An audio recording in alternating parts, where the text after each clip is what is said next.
Good morning.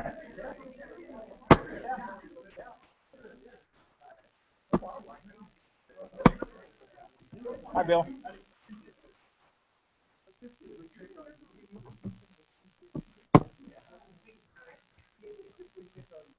We'll get started here in about 30 seconds.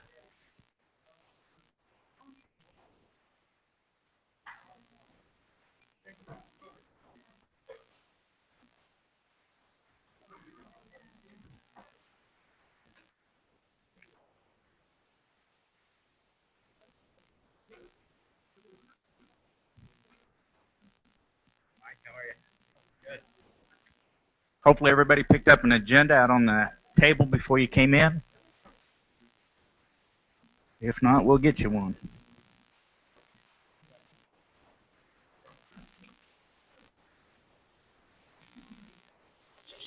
You got the ESSDACK update, right?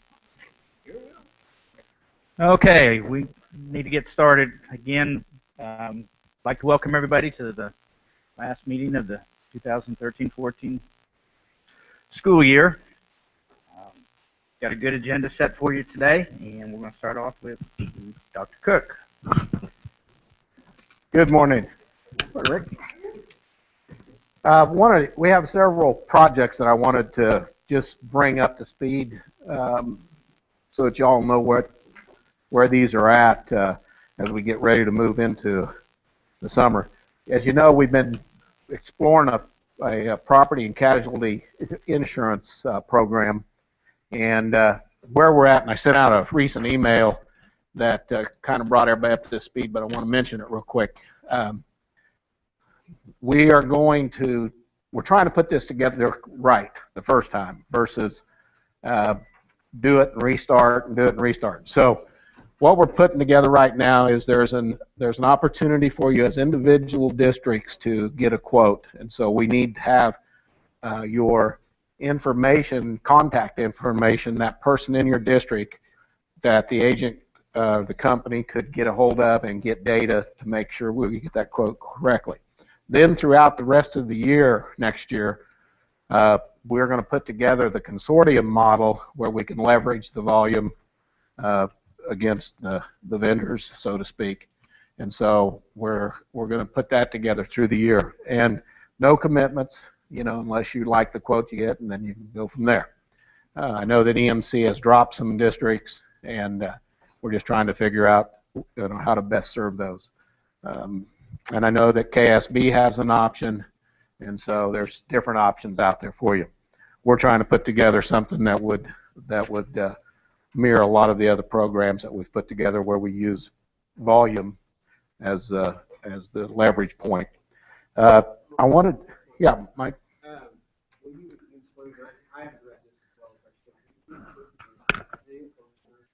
Yes, that's part of the plan. Yeah. Equipment.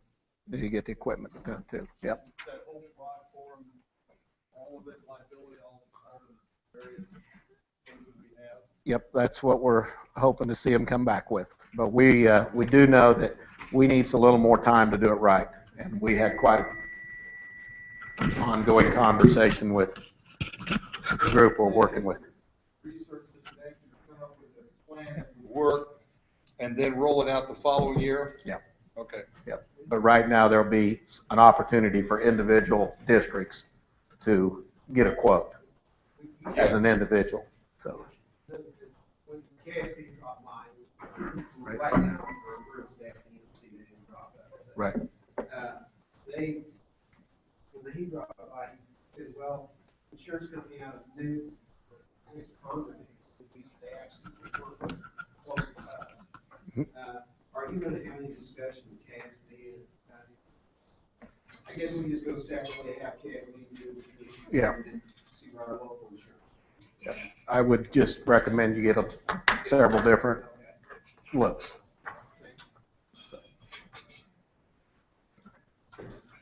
Okay.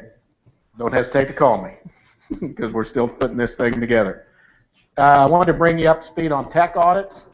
There have been some folks that have been asking about that, and we've kind of mentioned it. Our team met with the BLE group from Virginia, And we did a tech audit for 501, which is Topeka School District.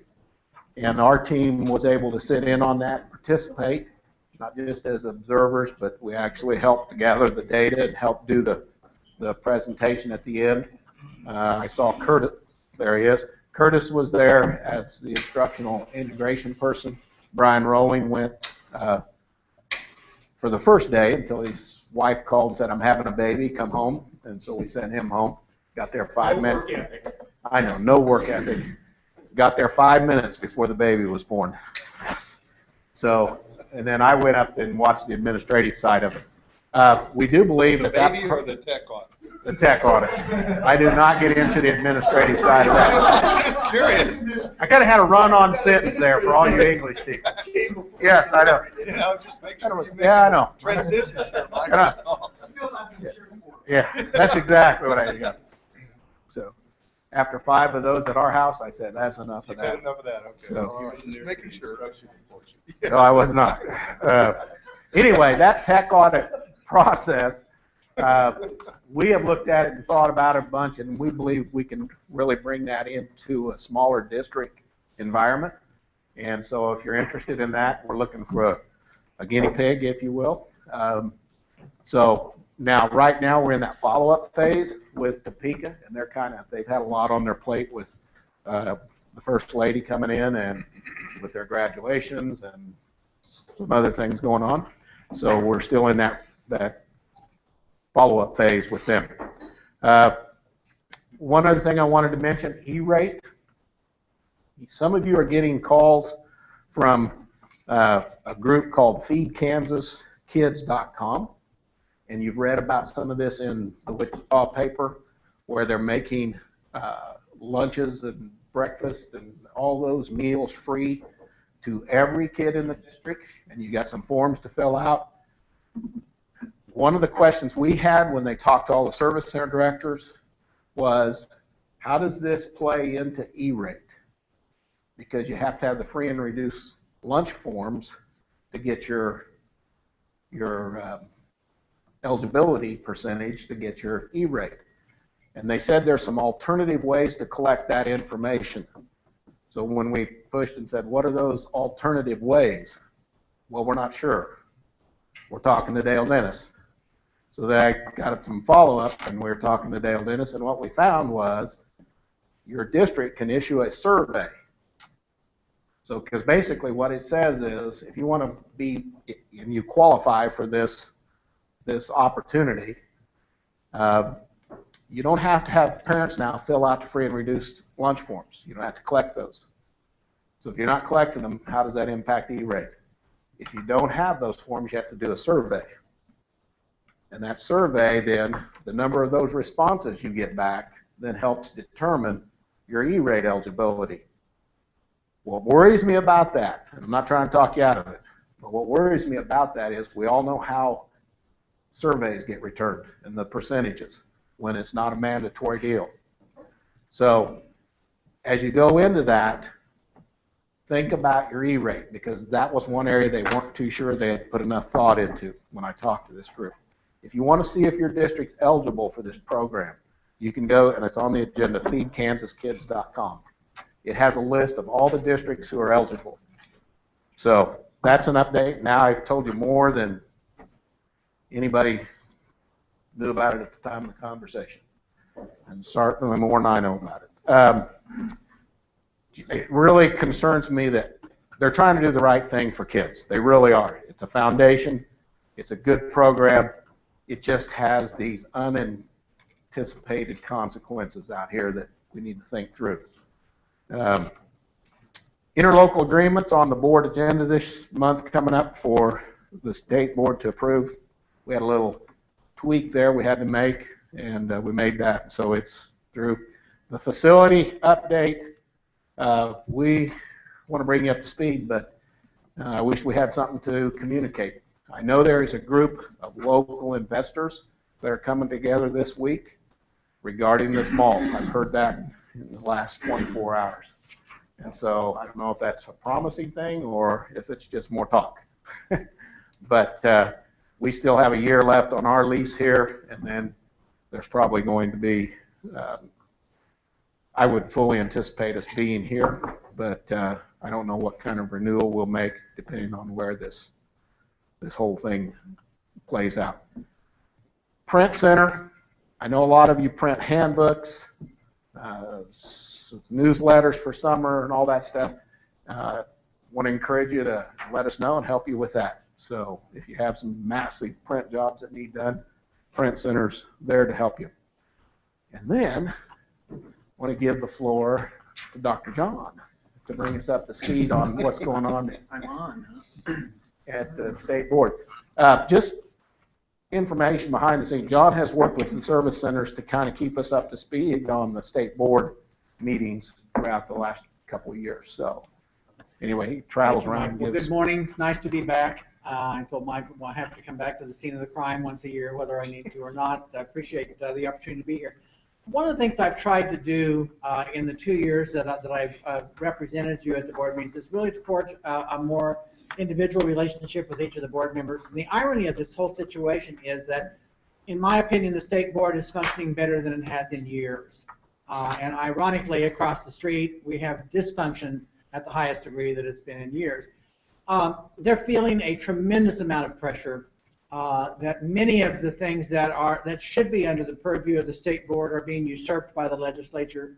And I'm going to share just a couple of examples with you. I'm sure you're aware by now that the governor has taken away the state board's prerogative of appointing members to the KSHSAA executive board. I think that's a huge thing that has incredible ramifications. And I guess I understand it. He caved into pressure from parents in some more affluent school districts in Northeast Kansas to have that happen because the board was not acquiescing to the demands of those parents. I think we have to watch that very carefully because I think that has some real possible negative ramifications with our whole activities program in the state. So I think that's a real concern, and that kind of just happened. I heard Gary Messelman came and gave the report. Very concerned about that as well and how that's going to play out.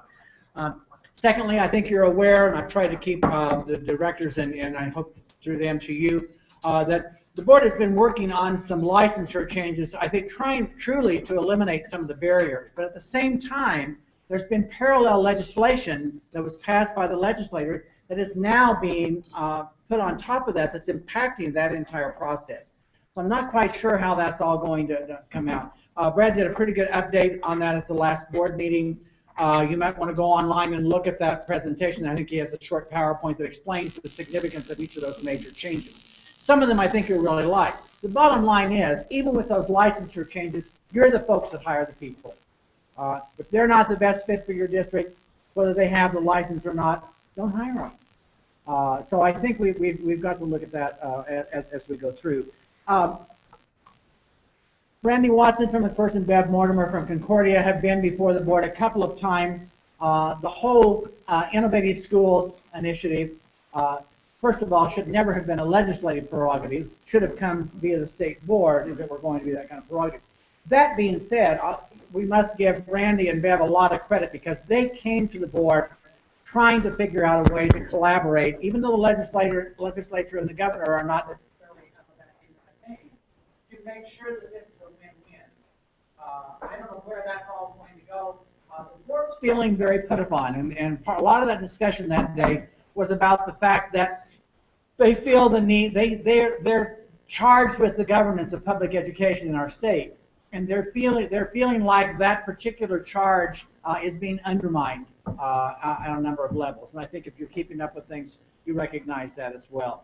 So those are the things that are going on. What I try to do when I go there is try to make sure that they're aware, and this is the first time that I can ever remember that service centers and superintendents have had a sustained presence there. I try to get those notes out, obviously with Morton's bias on them, but you have to take that as part of it. As soon as the meeting's over, so that you have current information about what's going on. And I hope that's been helpful. I feel like even with the most conservative members of the board, there's a much more civil approach. They are willing to disagree in an agreeable way, which has not always happened if you follow the state board over time. So those have been positive kinds of things. I do feel like they truly want to try to do what's best for our schools and for our state. But obviously, they're trying to do this. They're trying to swim upstream when the current's going the other way. I've also worked on your behalf to really forge pretty good working relationships with the reps from KNEA, KASB. Gary Siegel is someone I met. I don't know whether you know Gary. He's based out of Manhattan. He represents the non-union teacher organization in our state. You may or may not even be aware that we had such an organization. But more districts are looking at that as an option. I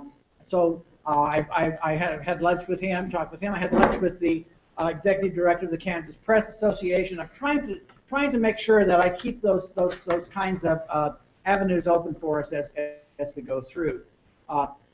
I've enjoyed doing this. I hope it's been helpful to you all. I've tried to be very visible, tried to keep them apprised of what's going on.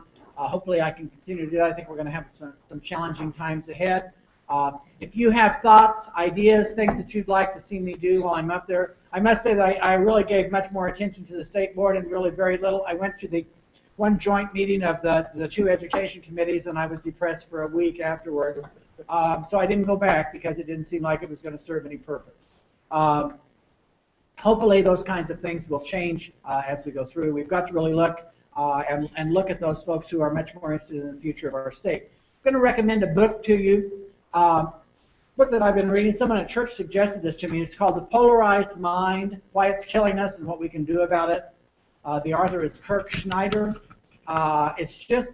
It's a very compelling read, but it really kind of outlines why everything has become a polarizing issue, why our positions seem to be here with no willingness to come here and try to look at the greater good and what we can do to move ahead. So if you're really bored this summer and want some heavy-duty reading, why I would recommend that to you. But thank you for the opportunity. I appreciate it. I'd answer any questions that you might have, suggestions. The end of the year, I know how it is. All right. Thanks very much. Thanks, Don.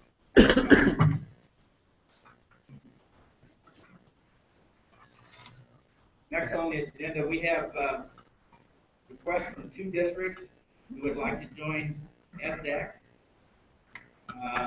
They're Barber County North and Elkhart. So is there a motion to accept Barber County North and Elkhart into the ESSDACK group? Medicine Lodge. And Elkhart's going to take Steve, so we're going to. I was going to recommend the superintendent team go down and interview them. You driving it? I'm a vote for it. The distance things, we have a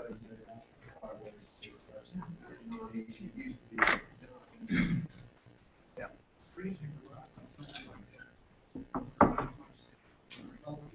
Yeah, Elkhart's initial is health insurance. Yeah, we do a lot of work for Liberal, so we're getting close to doing work in that area. So, Scott City, they're both members. Yeah, Liberal's not a member. We just do a lot of work out there. Yeah. I'll make a motion. I'll second it. Any further discussion? All those in favor, say aye.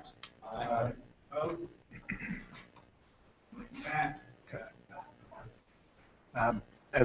Before we get started, Cleela, do you want to talk a little bit about the engineering by design that's moving along? Got to put that in there. Hey, I'd just like to share with you this morning, I did the Authorized Training Institute, and I'd like to kind of just give you a bird's eye view of K-12 with the engineering design. The sheet I have here for you has each grade level has the topic of interest, but I'd like to share with you a little bit what a design challenge is.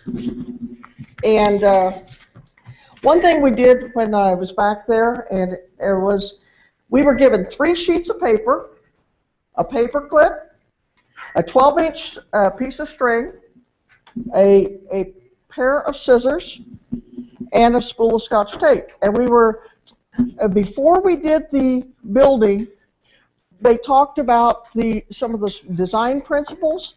And for instance, I didn't know this, but a tubular is the strongest structure and a triangular shape is the strongest formation. So knowing that, I built a picnic table, because I was supposed to hold a Reader's Digest, okay? I built this picnic table out of the 3 sheets of just regular, that colored paper, you know, that you can get, that's like red and blue like that.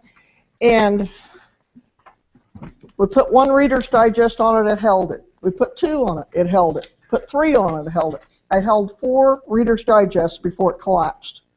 So that kind of just blew my mind, and I thought, you know, does that ever help kids to understand the geometric principles of things? And I have crosswalked the technological design course with geometry, and I can get every single one of the standards in that geometry in the technological design.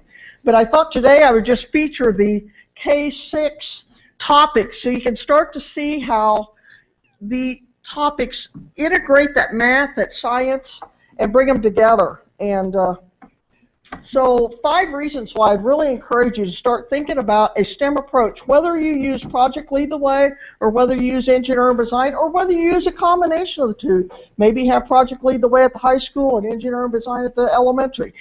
Number 1 is the design challenges. I mean, and there's design challenges at every grade level in these resources, and you can use pieces of it or you can use the whole thing at each level.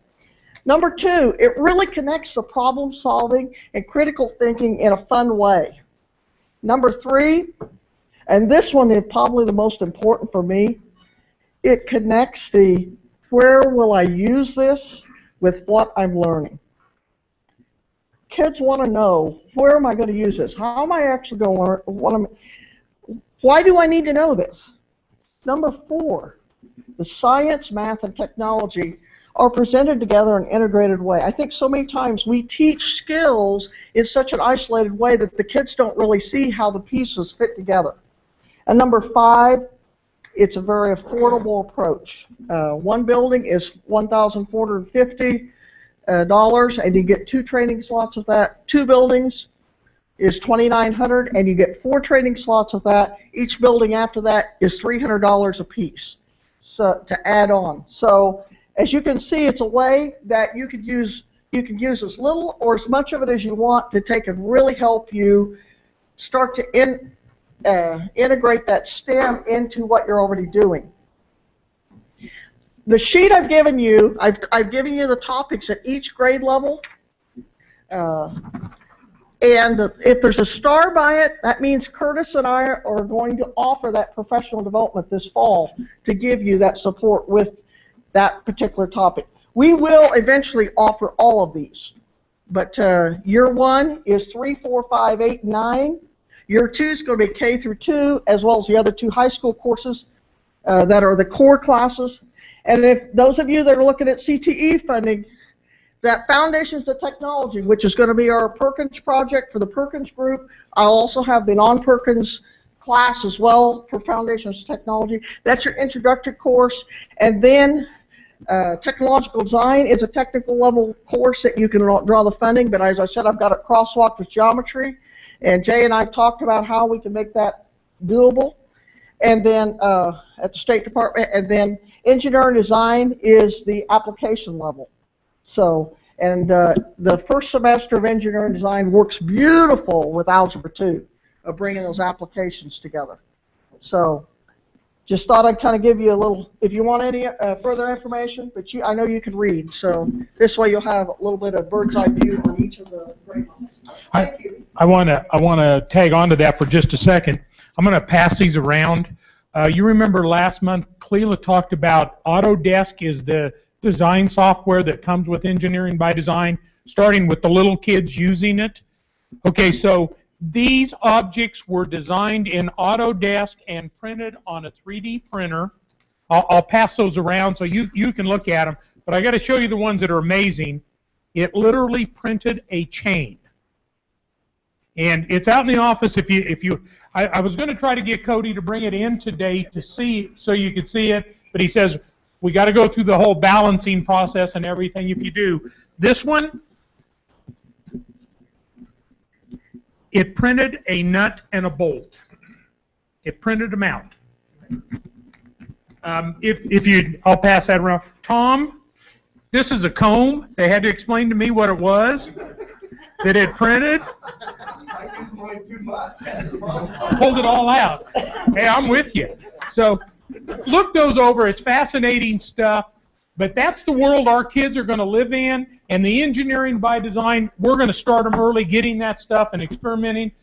Cody is actually working on us becoming a distributor of those 3D printers so we can see if we can't drive that price down by becoming a distributor on that kind of stuff. So with that, Cleela, thanks for the update. Mike, did you pass the sheets out? Yes, they're out.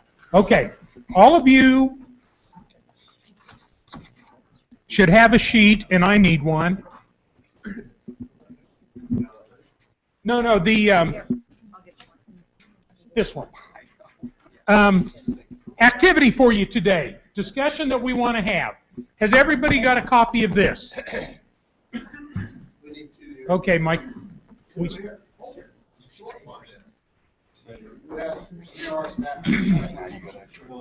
Okay. Randy, I don't know what your conversation is. Good.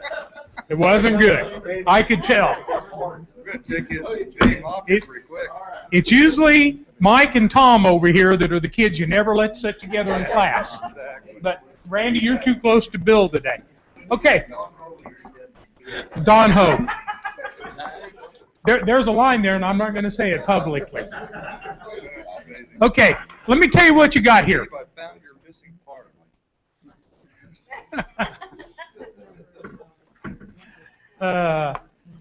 At the top of this sheet is the definition that was actually created by KSSA, right, Bill? Yeah. Okay, adopted by the State Board of Education. Definition of college and career ready. What we want you to do today at your table is this. We have listed 14 items there, and we put a space for you to add a 15th if you think of something we didn't. We want you to rank these from 1 through 15, you personally. Now, we want you to have a discussion at your table, and before you leave today, I want to collect these because we want to look at them.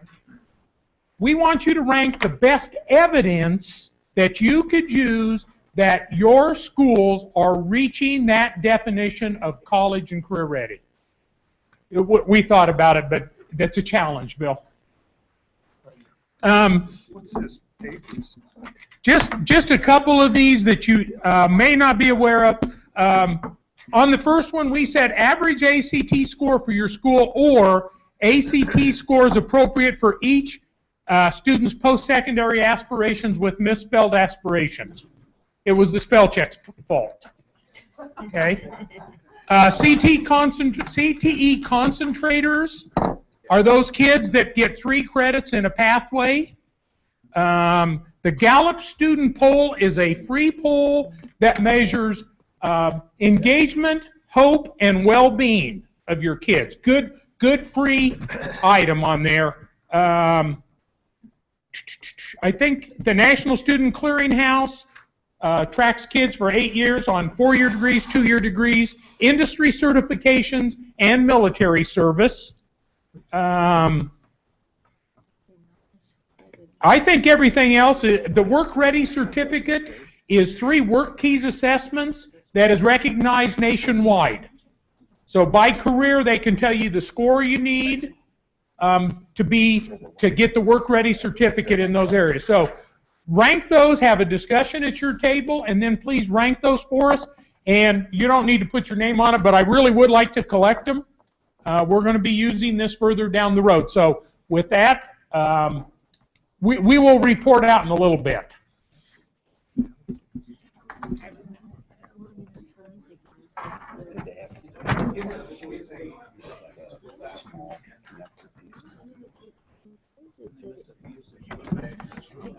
There's a little bit of space, so when you put blank, I don't know how it makes the gaps. You can't hear that. I don't know.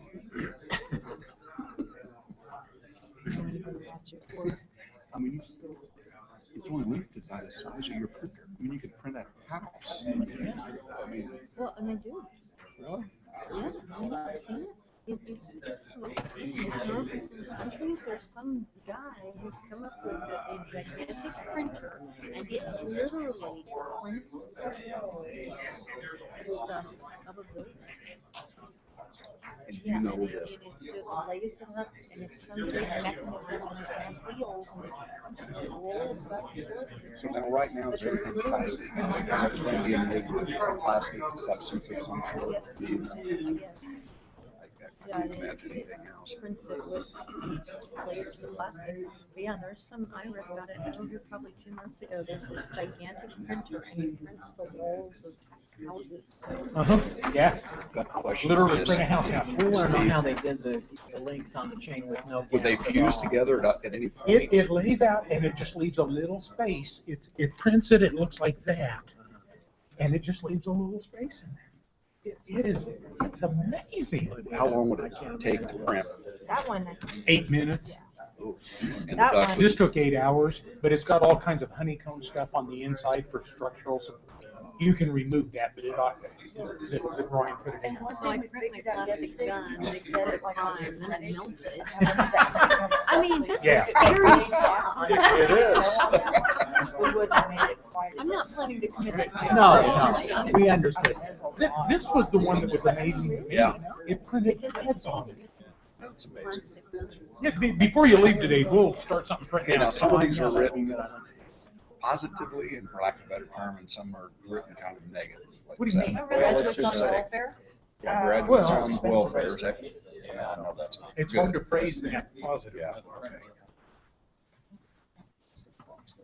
You could say number It's in of roll. people not receiving. Yeah. We'll take It's not just really pointing out the Oh, no, problem. it's Yeah. So many of literally these don't 6 to really 1. gauge student, authentic student learning, so that's why I put it 15. Right. There's, Well, there are other reasons a person could end up on welfare. It Illness. was debilitating injury, illness. lack of effort too.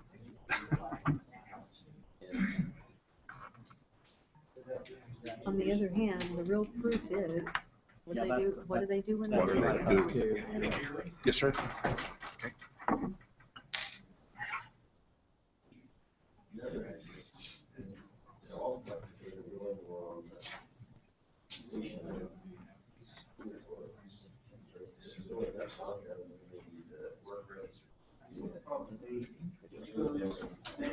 Tell me what you got, Bill, so I can write it down. Yeah, no kidding.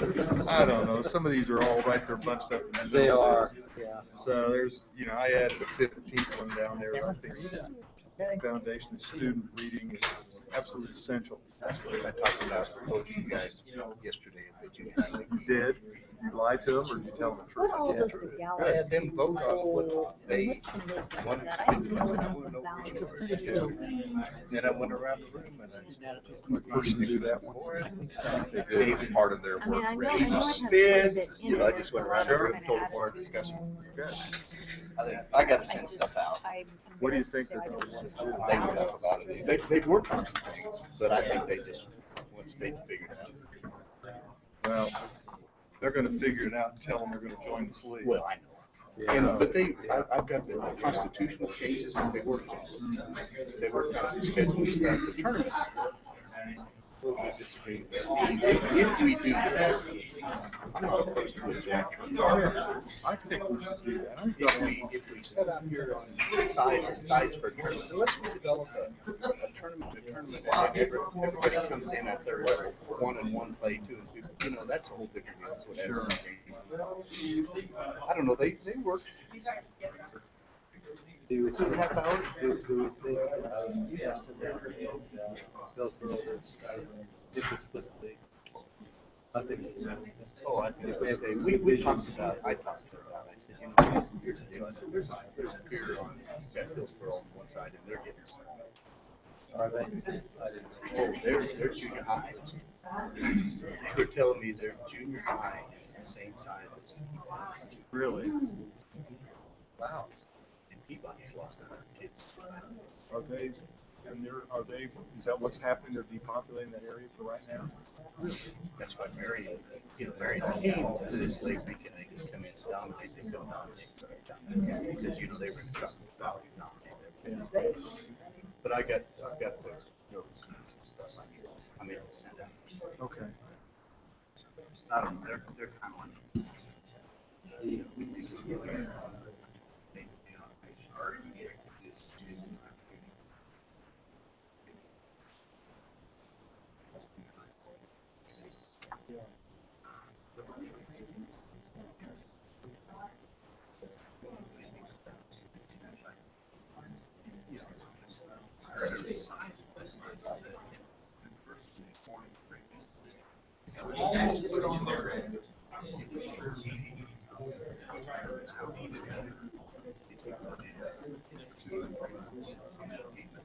Kids understanding that conceptually, I think is really important. Yeah, conceptually. And how do you measure it? Unless I know how to really arrive at that type.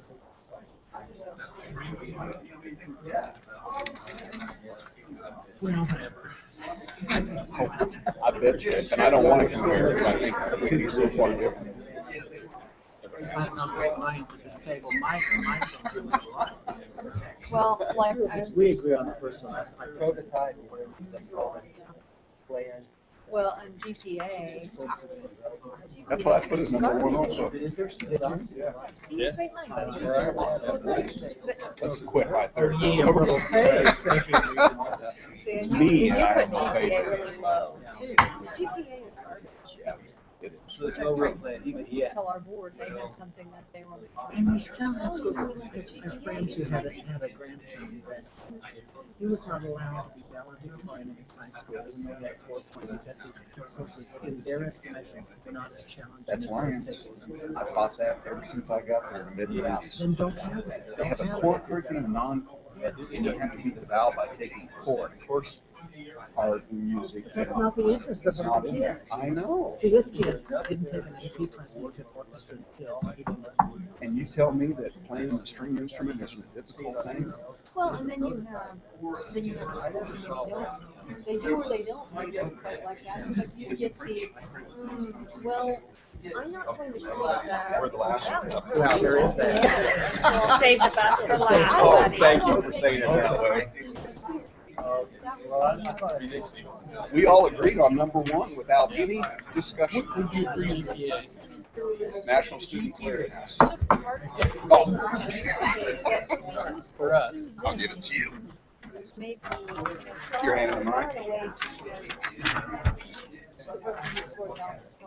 Well, you're the outlier. I wouldn't say that as biased, but I was third in my graduating class. And the person who was valedictorian Interestingly enough, skips this same kid skips the hard stuff. in every service academy is going to the Naval Academy. Isn't that amazing?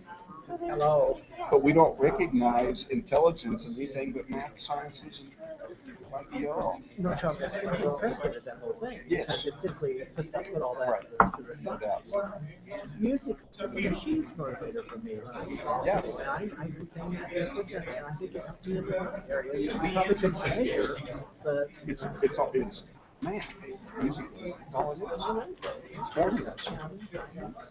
You mean, it is a skill, and there are some people who take that skill plus other things to learn and do really great things with it. Now, great things is that nothing but money, is that you bring joy to people, you practice it, great things. to continue. I was an art teacher. Did you guys know that? John Black gave me his, if any of you need the correct I had a answer. student who now sells paintings for $60,000. He's still alive. But he couldn't do physics in school. He was supposed to be, but he could always do it. Well, probably not. I said the very most important thing of all is students reading fluently on grade level all the way up. They can't do that, and I made that from 15 as other, first of all. I made my other that. Hey, would anyone like a blank That's on number these one sheets? for you. Yes, please. Yeah. I made that the foundation of everything else we do. See what they're. That's my number one. We don't have reading on grade level. I'm the one that does that, so I can correct Yeah, Gary. but They your don't have teachers that are here. probably be worse. All about secondary stuff. If they don't have that, then it's a The two conversation. I think you start out the whole process with foundation. They have that. Okay, so that's then I think you have to start helping kids. So it's counting, So things like the Gallup poll and the whole idea of student surveys. Here's a couple blank ones. Things. That's what I said. Just got a couple blank ones sitting here, actually. Yeah, us. Our heads. My head is. Yeah. So anyway, those are, so What was your number two? I had number 2 is Gallup student poll. Because that starts the process of figuring out what you have, who they are, what do they care about, all that. And I don't know enough about that. That's a good one, though. We started that whole thing, that started a whole conversation over Anderson grade school that we had never had. Really? Yeah, because we had it's a fifth and sixth grade up. And what happened over there was, principals see these kids who come in and they're going, first and second grade, they're seeing these kids absolutely have nothing going on. It's like they have no hope. So this identified that and said, we have over half of our kids who have no hope, no sense of future, no sense of direction, anything. It's just a situation they're just going through life. Well, you know what happens. And so the principal goes, we can't have this. This is unacceptable. So what they started working on is that whole, the new 3 R's relationship, relevance, rigor, kind of stuff. That was the whole idea of creating relationships. To start with, they had a program called Enables Attitude Behavior Learning. Everyone pretty close to being So done. have a whole culture change. First too, Gary, if you want to know that. So it begins, and I changed the whole conversation at one circle. Your table, We're not competitive. what was your discussion? Oh, we had a lot of discussion in regards to what's really important in our districts, whether or not it could be something that's controlled or by enrollment in our districts, in classes, CTE or math classes, and how you weigh that, and their success down the road. I don't know if that summarizes everything or not. Very good. The discussion we've been having about this, we try to put outcomes on here. Then what you do about it varies widely within your school. But what we're trying to gain is a sense of what's important for us to look at to say, how are we doing? Then when you go back, you got to measure, you got to look at all those things and say, what do we do? What do we change? What do we do differently to get better results on these? That makes sense to you? And it's different for everybody. There's not one canned answer. John, your table, what did you talk about?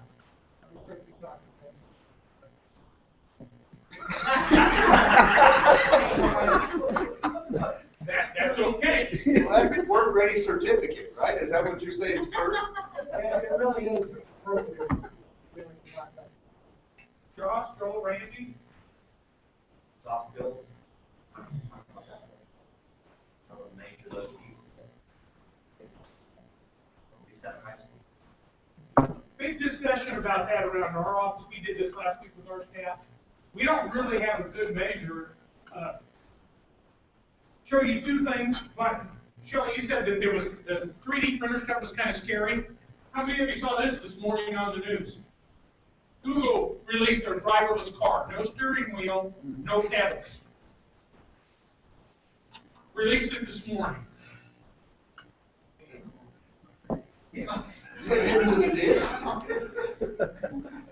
Talk about not scary. I'm going to assume it's turning. Because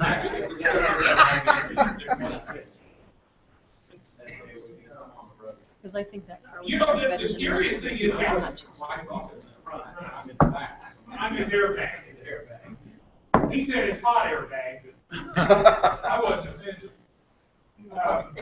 The interesting part was to hear him say, trust the song.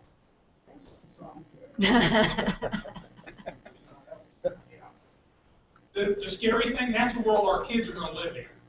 That's the world that they're going to think nothing of that. Mike, would you go to the PowerPoint? On our PowerPoint that we have, Google has changed their hiring practices.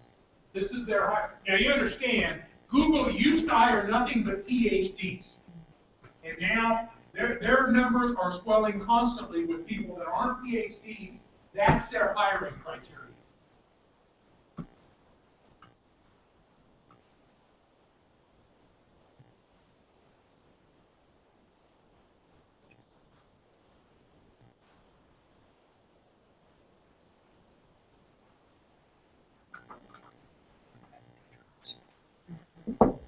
So, you know, when you talk about the soft skills, we really do need to be thinking of a way that when our kids leave, we can say, they've got those attributes. So, you know, we think that's one of those things we need to talk about. How does Google measure those things? They do it all through interviews, all qualitative.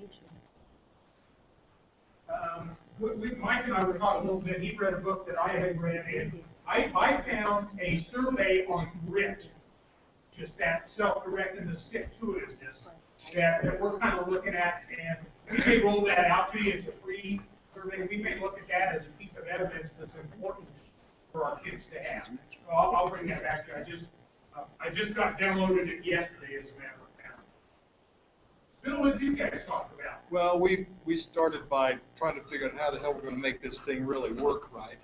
You know, getting our numbers there. We had a numbering issue, but beyond that, we talked about what gets this whole thing foundationally started is being able to read fluently and on grade level all the way up through school. If you can't do that, you have no chance on most of the rest of it. So with that as number 15 becomes number 1, then we went ahead and started talking about, okay, so how do we get this process started with kids with things like, for example, your Gallup student survey poll or things like that that identify who kids are and what matters to them, what do they care about, what are they passionate about, how do they learn, the whole idea of changing around the notion that teachers are the whole expert in the classroom versus the learning environment that ought to be there. So that kind of, we just got started with that little conversation, how it's all further we got on that.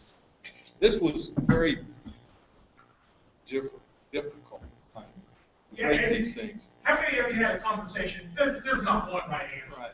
You're going to look at a kind of a profile of your results, not a single piece of evidence, aren't you? Yeah. And that profile, and what we're trying to work on is, what does that profile look like? What would be a really good profile for schools to use to say, how are we doing? Then it's up to you individually again to say, okay, what are we going to do? This is how we're doing. Now, what are we going to do to get there?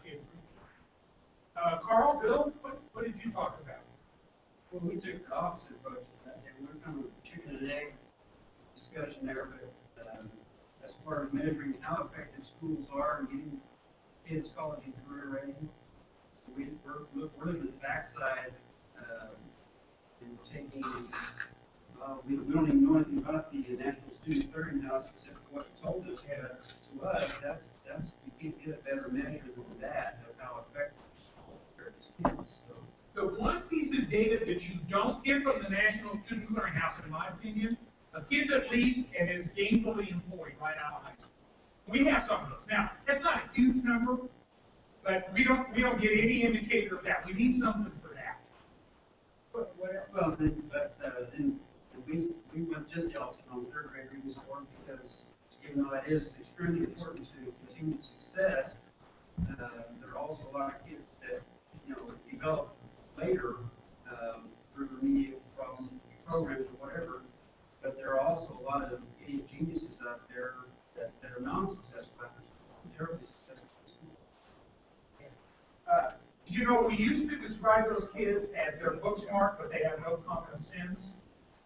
And soft skills. Well, it goes back to the soft skills, absolutely, and what Cleva talked about, they know a lot of stuff, but not where it fits in the real world and how to use it. That's why that engineering by design is so important, in our opinion, for kids. Steve, you sent me a book to read, and I would recommend this as one also. It's this book called Now You See It, and it's a whole technology thing. If you haven't read that, it's awesome.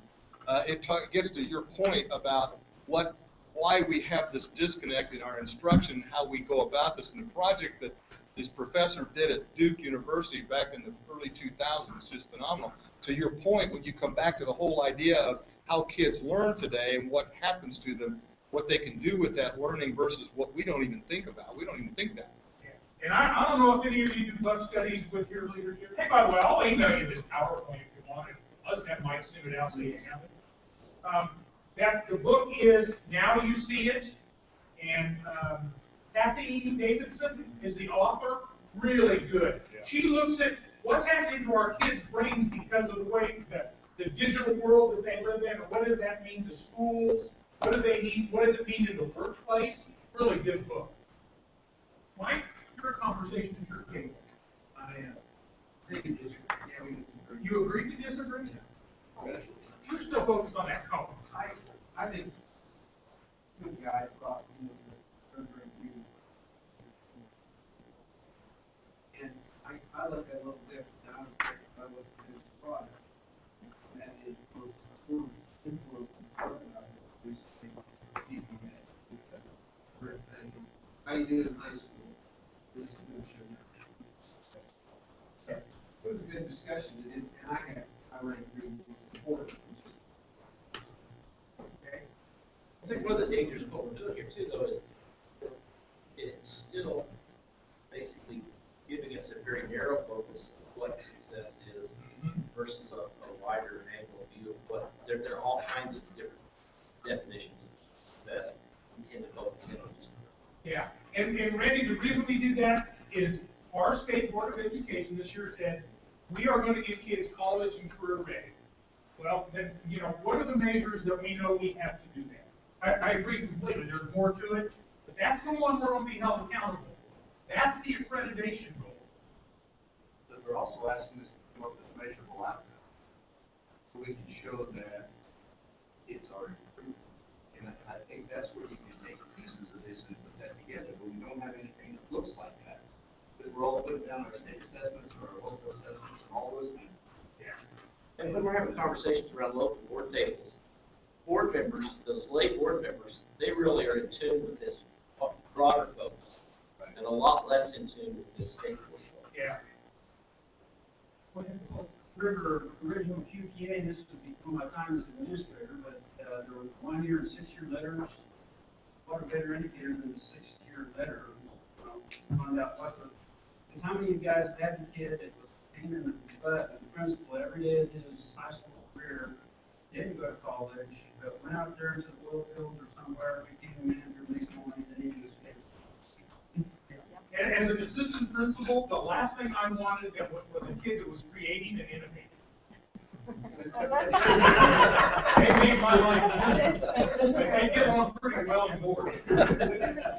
One of the discussions we have with Brad, conversation/argument, is the 5R stuff that they're doing at KSDE. There's 160 some of those measures. And our question was this: if we picked a few good measures that our kids were being successful, and they are being successful, would you accredit us? The answer was yes. Could you do those 160 things on the 5 Rs and your kids still not be successful? Possibly. You'd be accredited? Yes. We believe we need to focus on those big outcomes. How are we doing? Then you need to get in the weeds and say, how are we going to get them? And that's where we need to come together and share. What are you doing? What are you doing? What are you doing? Absolutely. One thing I just like to add is I think a lot of districts really have not seen the power of what a CTE quantifier is. Most of us, unfortunately, are focused on, well, it gives us extra money. But if a CTE quantifier is done right, they do come out with an industry recognized credential. They do have some of these soft skills that's built into every one of those protected courses. That's one reason why I would push so hard to take your right to make it so that the CTE applications are in all the curriculum, and not just elective CTE courses. I think that's one thing that hopefully we can maybe over the next couple of years really help districts to make it embrace what does a good quality CTE computer process look like? And I told you last month, Cleland has done a phenomenal job with Jay Scott to say, this is the crosswalk between geometry and an engineering class, where you give a kid credit for both of them. They're learning the geometry in an applied way. If you want to see the power of what's possible, Paul Max Heinrich at Hillsborough High School, they have 22 pathways. Every academic teacher teaches at least one CTE class. And it was a challenge for him to move there, but now he says those teachers love those. Those are their favorite classes because it's an application of their academic field. Okay, Mike, would you go to slide 1? Okay, we got one more thing for you to do. By the way, I ran across this quote. It's actually from that book. Now you see it. Glacier, he said, institutions try to preserve the problem for which they are a solution. We try to keep the same systems in place. When you look at the history of how our schools are organized, structured, the curriculum, the instruction, had nothing to do with kids learning. Nothing. Originally. So keep that in mind as you think about this. Okay, Mike, next slide. What will schools need to change in order to prepare each individual student for their future? Okay, so again, think of this definition. What will we have to change in terms of, go ahead, hit it. Let's go. What will we need to change in terms of what we teach, how we organize to teach, and how we assess? Talk about that at your table, and we'll kind of report those out.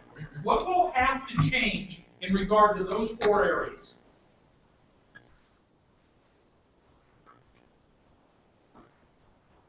Well, I think Common Core, this implicit in that is we have to change, we have to go deeper. We have to look at the breadth of content rather than superficial, trying to cover things like the theme. Right. A well-educated person. Because find the answer on your Well, this is the age-old question, therefore, what do we teach? How do we know this is not a new problem? It's not new at all. What's the better? This has been, since I've been messing with education, this has been the decent question. Absolutely. We've asked these for 30 years.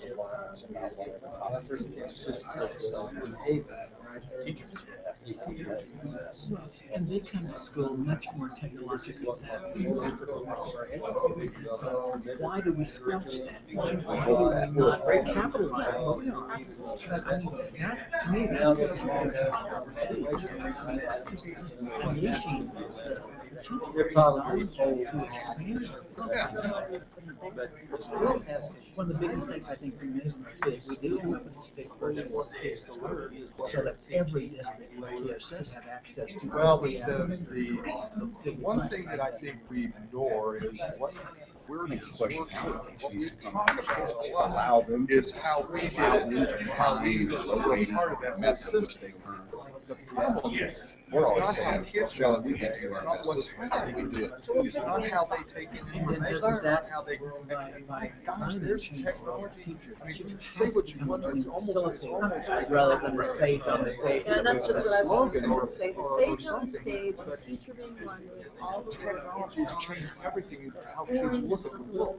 They don't even care what they have for resources. They find out they hear something they I mean, and ironically, they have information because they got their Well, I was just going to say, because we are really pushing that. We think that we have to teach it so they learn it. What teachers They saying, don't learn that way. Absolutely. Part of it is they learn by conversing, they learn by research, they learn by interacting with each other, not by themselves. That's not how they do it. How long are we talking about that? Most of those things are superficial.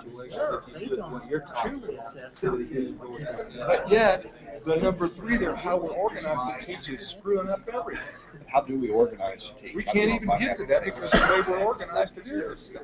Are there any of my thoughts on this? Because Well, I keep heavens thinking knows, about screwed up.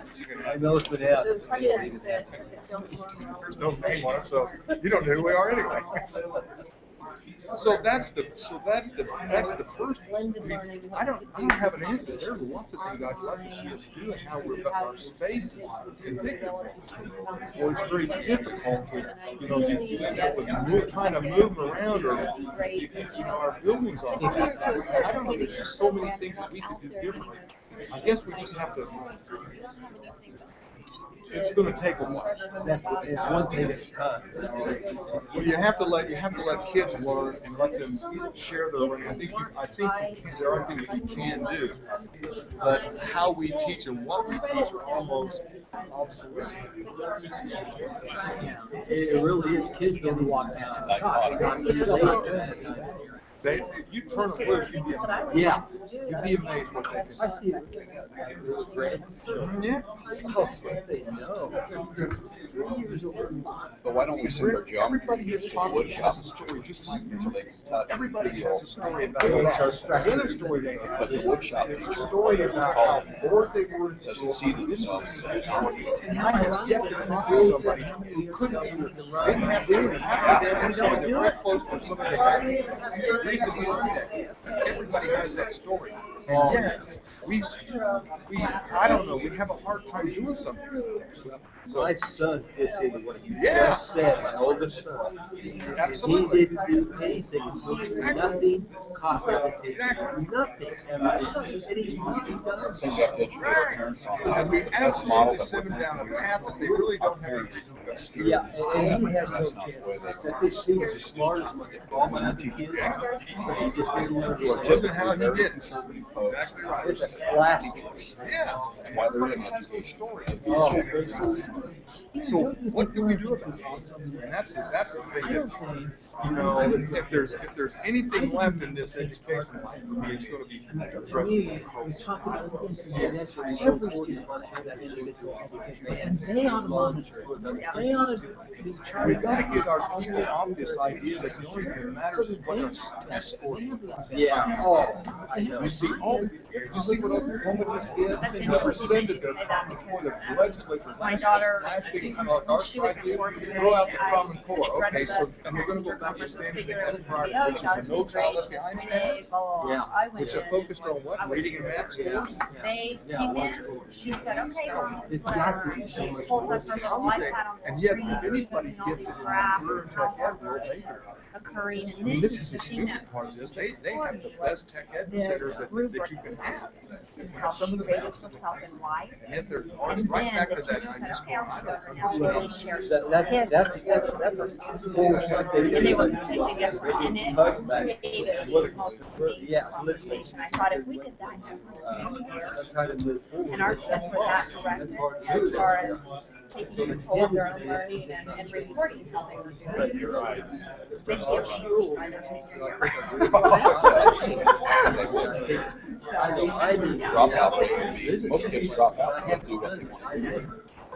They don't drop out. There's so many kids like my son. It's because we're not.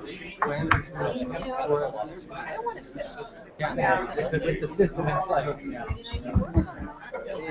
I think Howard's kid,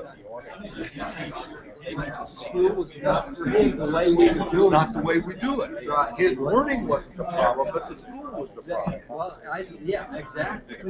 It's not that Other he kids can't get learn right it. into the school, which is okay. Don't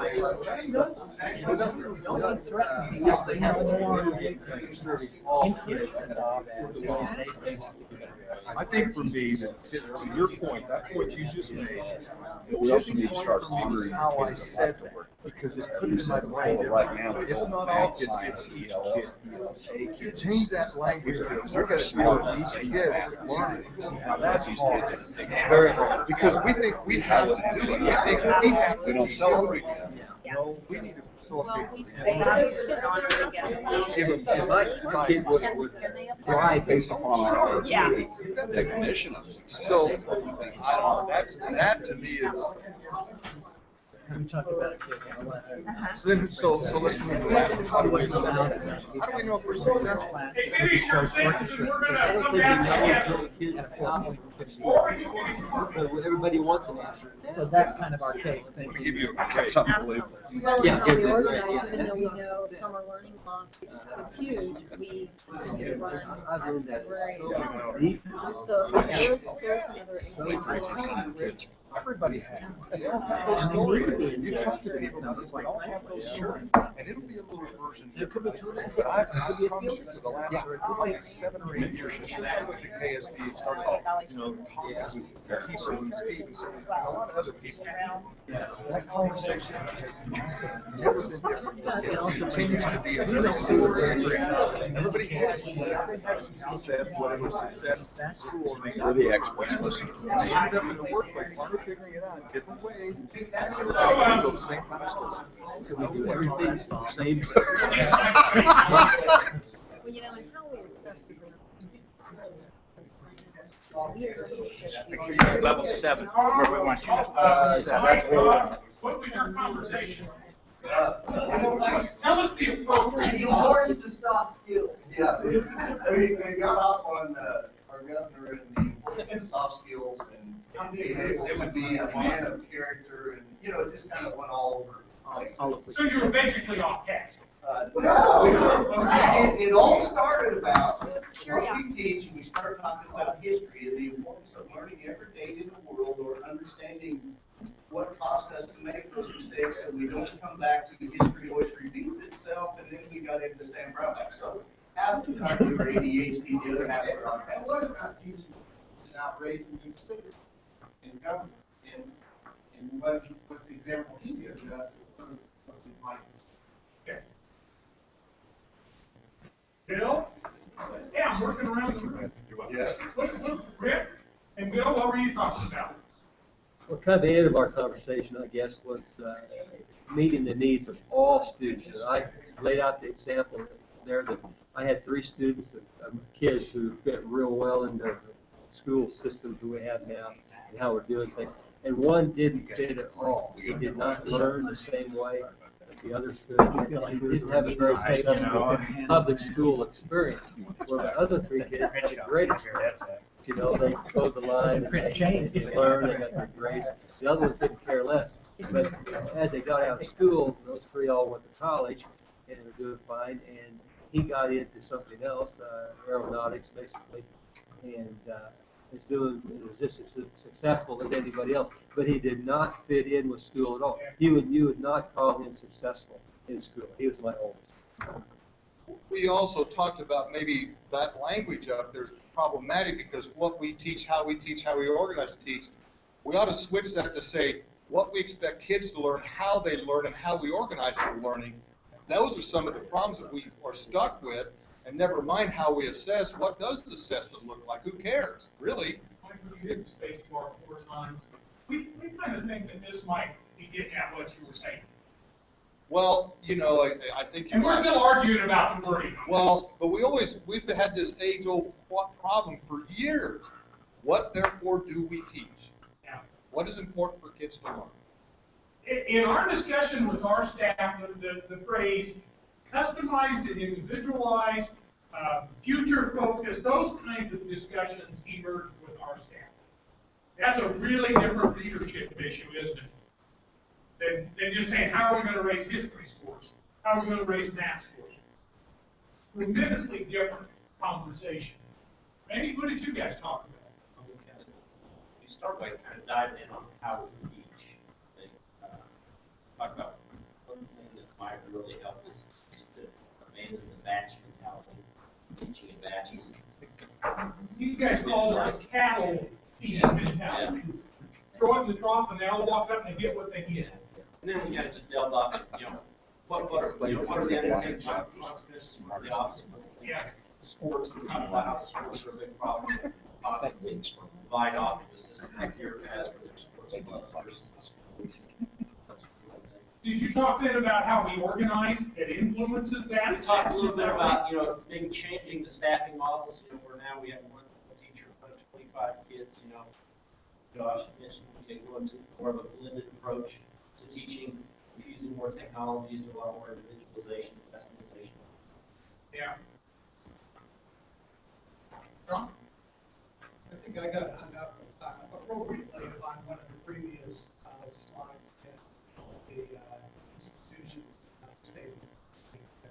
And that in order to, and then big word change up there, recognizing that the ownership to what we teach or what kids learn, how we want to approach it, there's a lot of responsibility in regards to leadership administration, leadership teacher level, the parent level, community level, that in order to successfully do that and accomplish that, there needs to be a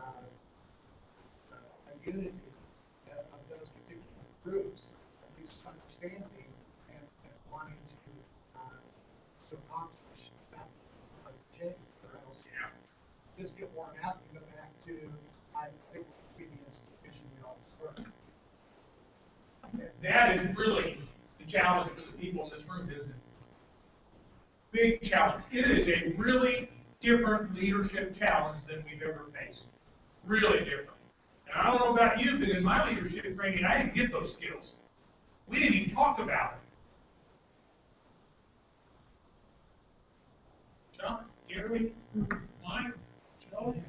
I think the middle two bullets were the ones we spent most of our time, believe it or not. Ones to the right seem to be part of our discussion, that we probably don't talk to our students enough to know what they want and how they learn, and then design around their needs as opposed to the school They need to be needs. partners in their own learning.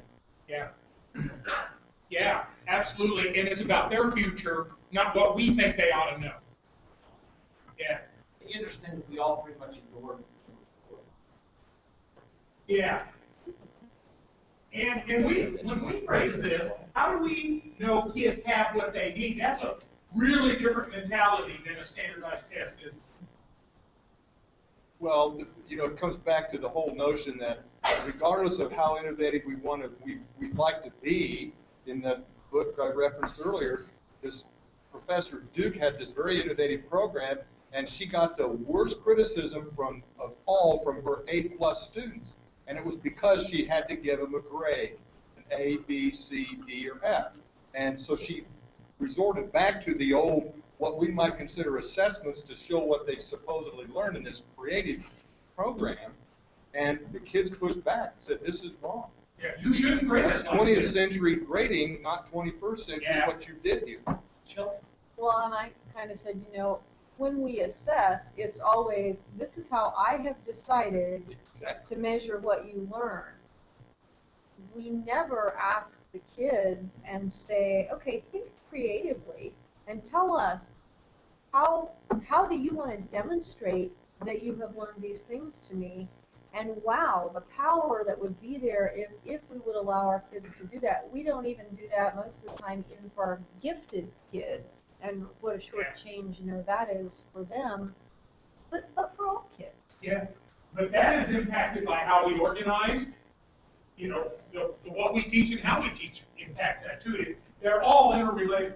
We did each of these four separately with our staff, and the reason we put them all together for you, they said they're too interrelated.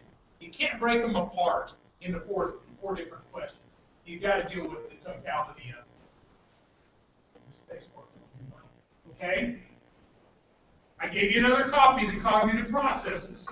Which ones did you use today? Cognitive processes.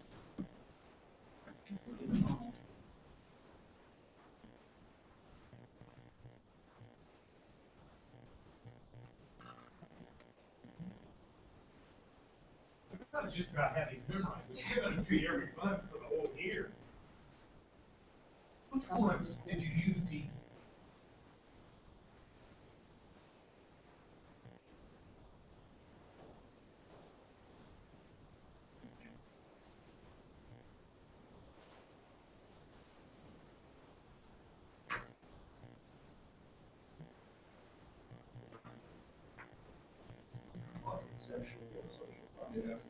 Yeah. Oh, John over here did a wonderful job of the diagnosis.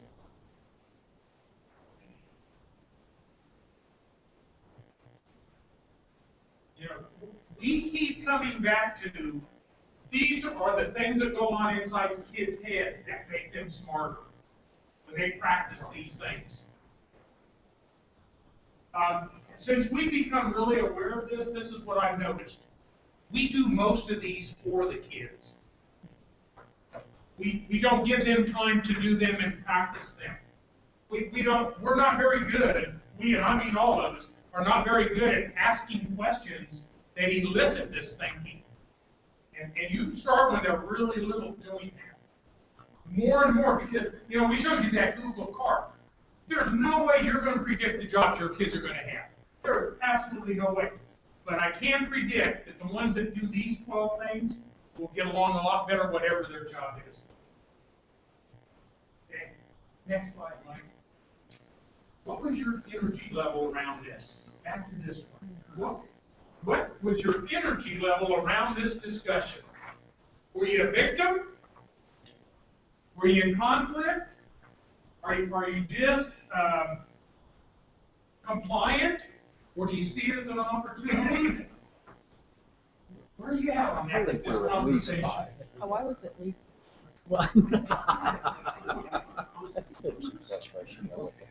You know, okay, we've got the genius table here. They said they're at level 8. How many of you sincerely feel like you're at level 5 on this? You see this as a great opportunity. How about level 4? Oh, Bill's level 6. Well, how many level 6s? I felt that way, and I'll tell you why. Because I felt like, for me, I call this the mental playground. This is fun stuff. This is stuff that really helps us see what could be. And to me, that's a real energizing kind of a thing. That's really where you get to do that once in a while. That's really fun. So 5 or 6 for sure. Sorry. Okay, cool.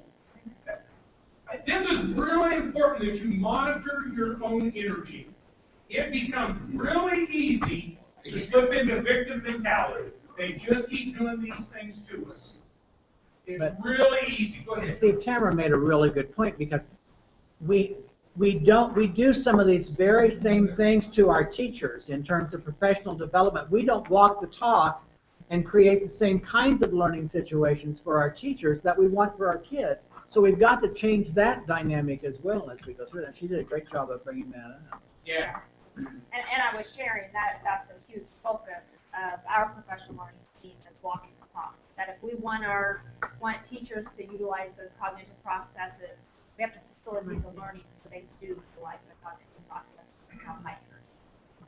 Okay, one last thing.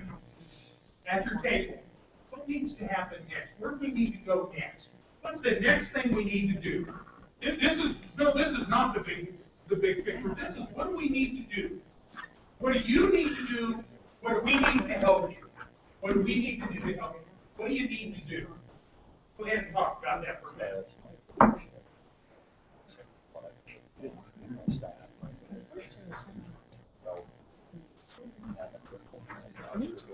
we really have to create Our teachers training those kinds of things. They need to hear those things. It's all right. I go back and I parts of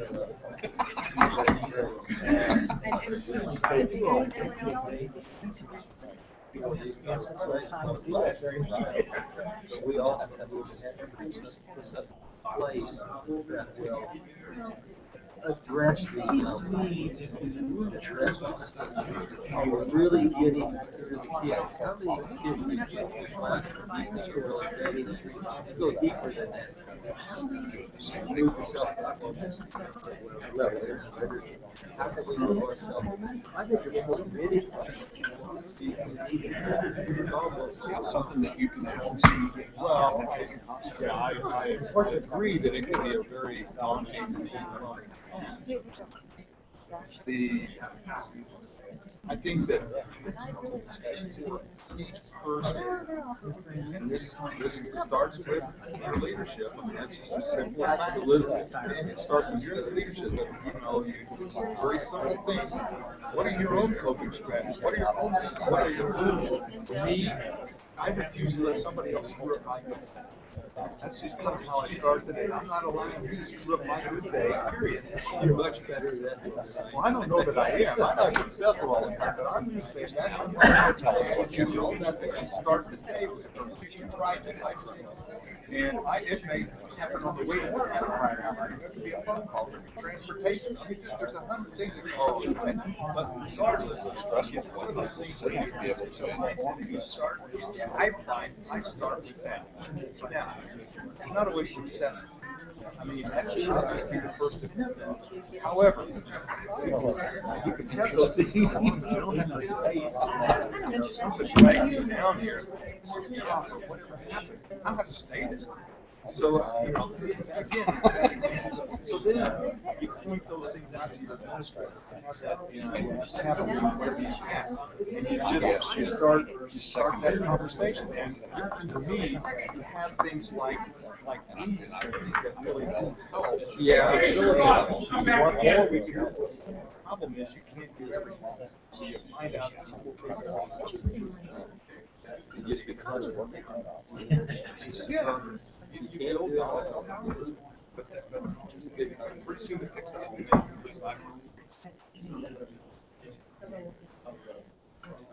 Okay.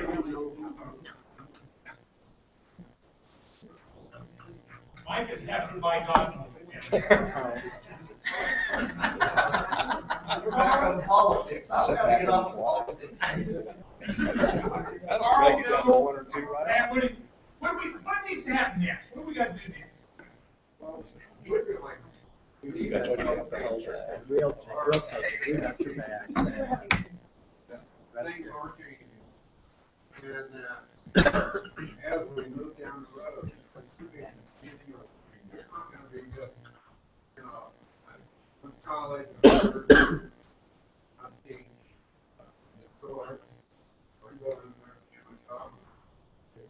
my little thing.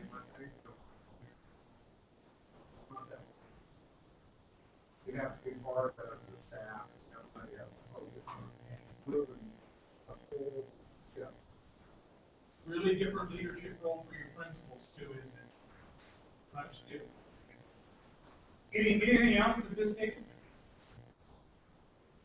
We talked a lot about, we really have to stop focusing on the things we can't change and focus on those that we can. We have an awful lot of control over the things that we can do. You have control over what happens with those kids from 8 in the morning till 3 in the afternoon. So leadership, Mike talked a lot about leadership. We've got to change the leadership, but we can deal with those things we can deal with, and maybe not get so fixated on those things that we can't. Yeah. Anything else in that table? Thoughts? I mean, I visited with you and Mike. I went back to what you guys do. We at the building level, the administrative level, we developed that sense of clarity, which then goes to what everybody has said, in terms of load change, also know what we're going. And I made a comment that if I hadn't read that, even though I haven't been able to, we haven't implemented that out there, then I would think I would 5 or 10 different things that I would want go through your mind. This one, yeah. Probably would do.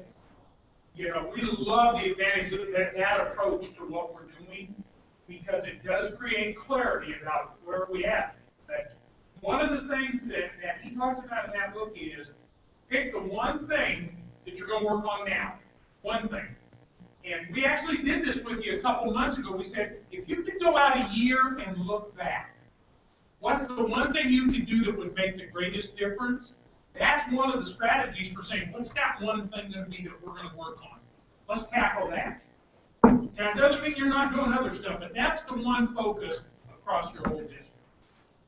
Randy, your table? Josh? Joel? They're about hiring people. That's a change. Sometimes there's control over what we have in the talent pool, sometimes. Yeah. So we control it. Kind of goes back to what knowing the weaknesses and strengths are and how to find the best fit. Joel's talking about having students in the interview process and using the intuition of kids. Sometimes even just that gut.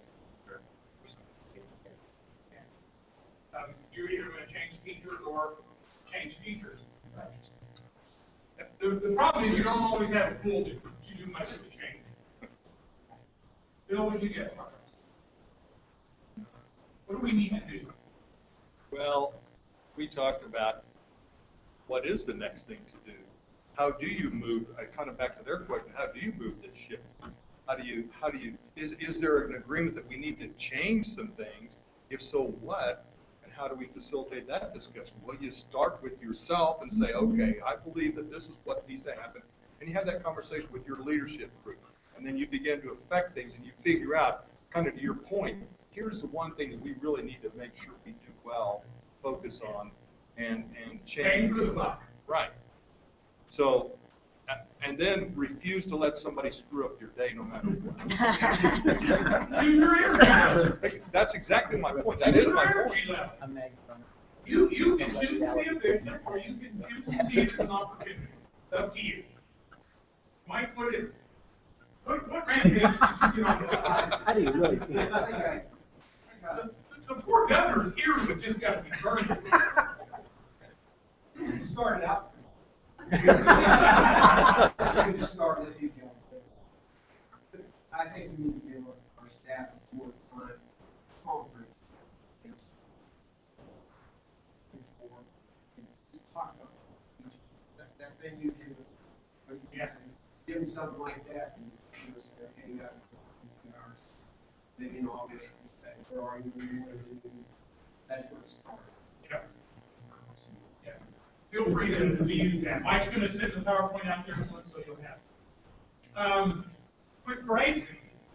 Yeah. Oh, I'm sorry. I mean, but what's my scope? What else did we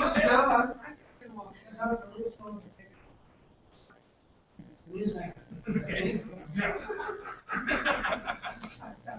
No, I think what Mike was saying.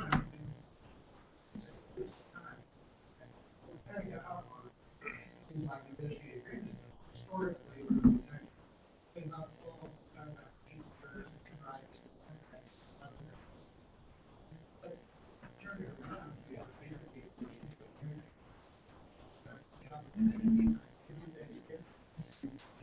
to really look at professional,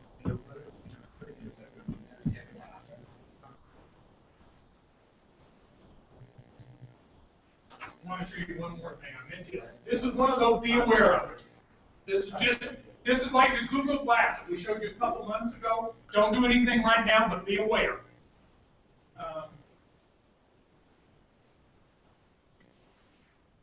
Start paying attention to this.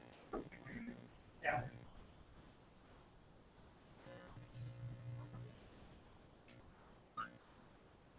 Be aware of the maker movement. It's sweeping the world, and our kids are involved.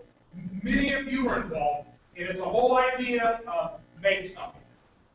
Start paying attention to it because we have put it on the magazine. If you have a news aggregator that you use, put this in there. If you follow us in Twitter feeds, Maker Ed is really good. Maker Space is good. Sweeping the world. The Maker Fair in Kansas City last summer drew 12,000 people in 2 days. The one in San Francisco drew 140,000 in 2 days. They're all over the world. People are actively getting involved in the maker movement. And it's making anything. It's making cookies, making robots, designing stuff, clothes, technology, it's everything. But it's leading to entrepreneurs and creativity and innovation. And I'm going to guarantee you, in the next 2 years, you're going to be thinking about how you're doing it in your schools. So start paying attention to the maker movement. Well, just to add to that, many librarians or media specialists, libraries in Maker spaces. Yeah. It's, the URL is MakeZine, like Make Magazine, MakeZine.com. Just start paying attention to it. Don't worry about doing anything yet, but pay attention. Okay, after, we're going to take a quick break, but after the break, we have to, so Curtis Chandler is going to talk to you guys about self-directed learning. It kind of goes back to those 4 questions, but how do we help adults with their self-directed learning? And it's something that we're really invested in here at ESSDACK, and we don't even know if you're aware of it. So he's going to share some information about that. He's the project lead on that.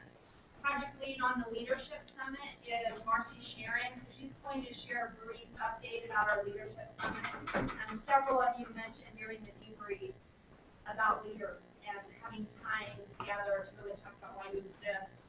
This is a perfect opportunity for that to happen. So just a few updates before we listen to Nell at 11. Okay. Let's take 5 minutes, real quick, fresh topic, and then we're going to come back. Okay, so about 5 minutes.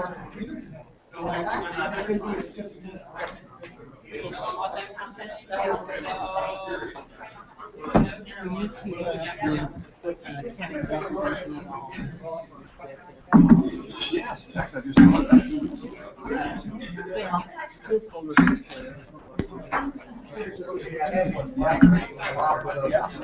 We were at a common wedding. And Jones was I hope so. Their youngest daughter was in my so yeah, and her son is very, yeah, we went all the way. So you were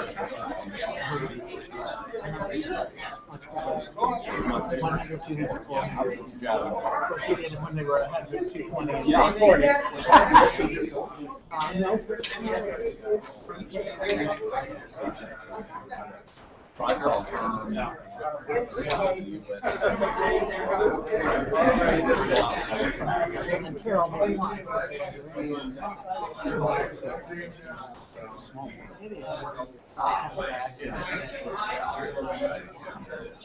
I knew her.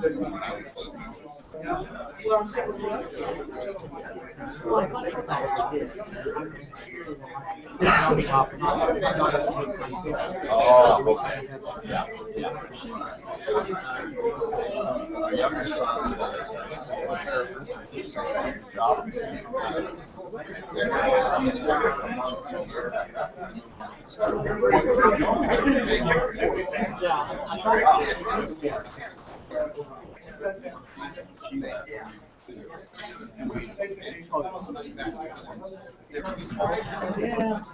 And then they donated.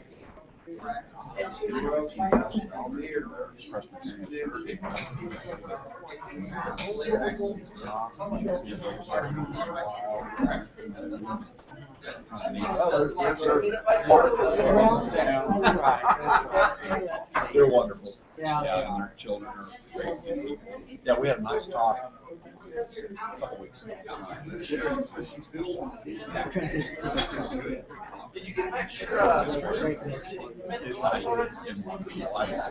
I like life. Help people.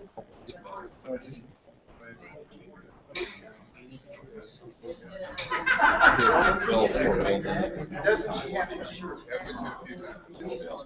Okay.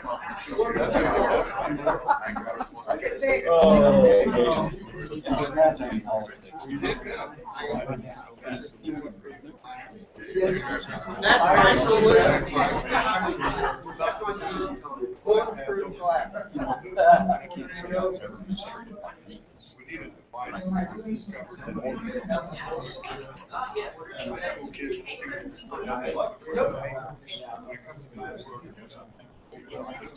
They trusted me or they were afraid of poor guy.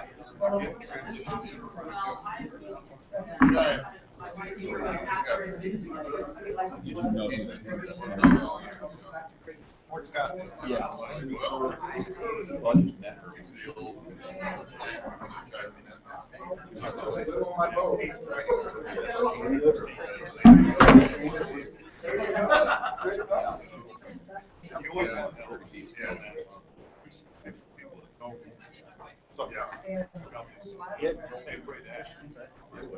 Sarasota, huh?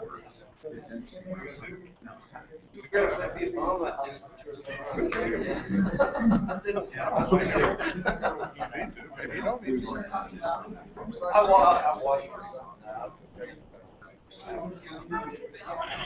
That'd be nice for a while, but after a while, it's like, oh.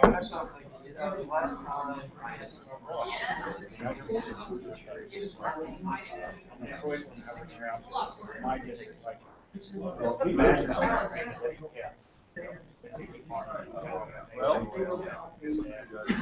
said your household? Yeah, overnight. Really? Yeah. On Christmas? On Christmas. No. I just took some real right out of those pictures. Yeah, I had like 3 or 4 comments. I told you I was going to sell them this house. I told you, I'm going to try to sell it myself first. I'm going to try it. I'll probably look on it. I don't get anybody. They don't start talking about it. You know, I've sold 2 houses without a realtor too. The last one I moved from Beacon, we sold without a realtor. Well, we put it in the back of the realtor that. Yeah, you had to pay the brokerage. They did that. She had an agent, so that was fine. But that was, Yeah. It's still 3%. well, yeah, it was 6. Yeah. So anyway, I sold one time. Belleville, which, I knew exactly. Find a lawyer to write it all up. Exactly. Somebody for that file. Oh, that's it. File it up. Yeah. I sold all the stuff. Nope.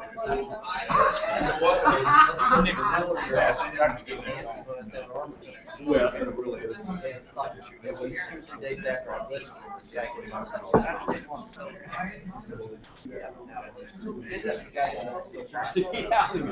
Yeah, that's always, that's what's the interesting thing.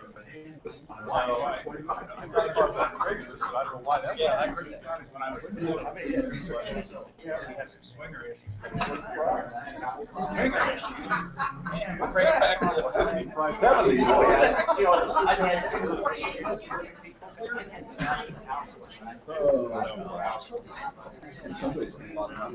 But I know you have.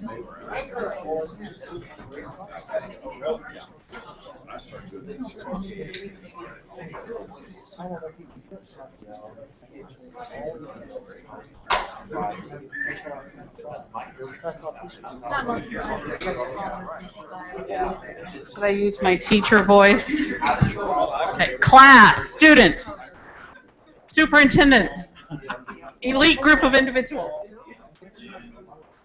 I've never been in junior high express. Good morning. It's really good to see you all here. I know it's May, and hopefully it's a little bit calmer right now, but probably not too much. I wanted to take just a few minutes and talk to you about the Leadership Summit. And it's interesting. I'm really happy that I walked in here a little bit early, because as I heard the conversation you were having, you almost stole my remarks. So the things that you talked about regarding change and how change is just, we just have to accept it as a part of our life in the profession that we're in, really lends itself to what is on the agenda for the Leadership Summit. Great opportunity, I believe, for you to bring a team of people.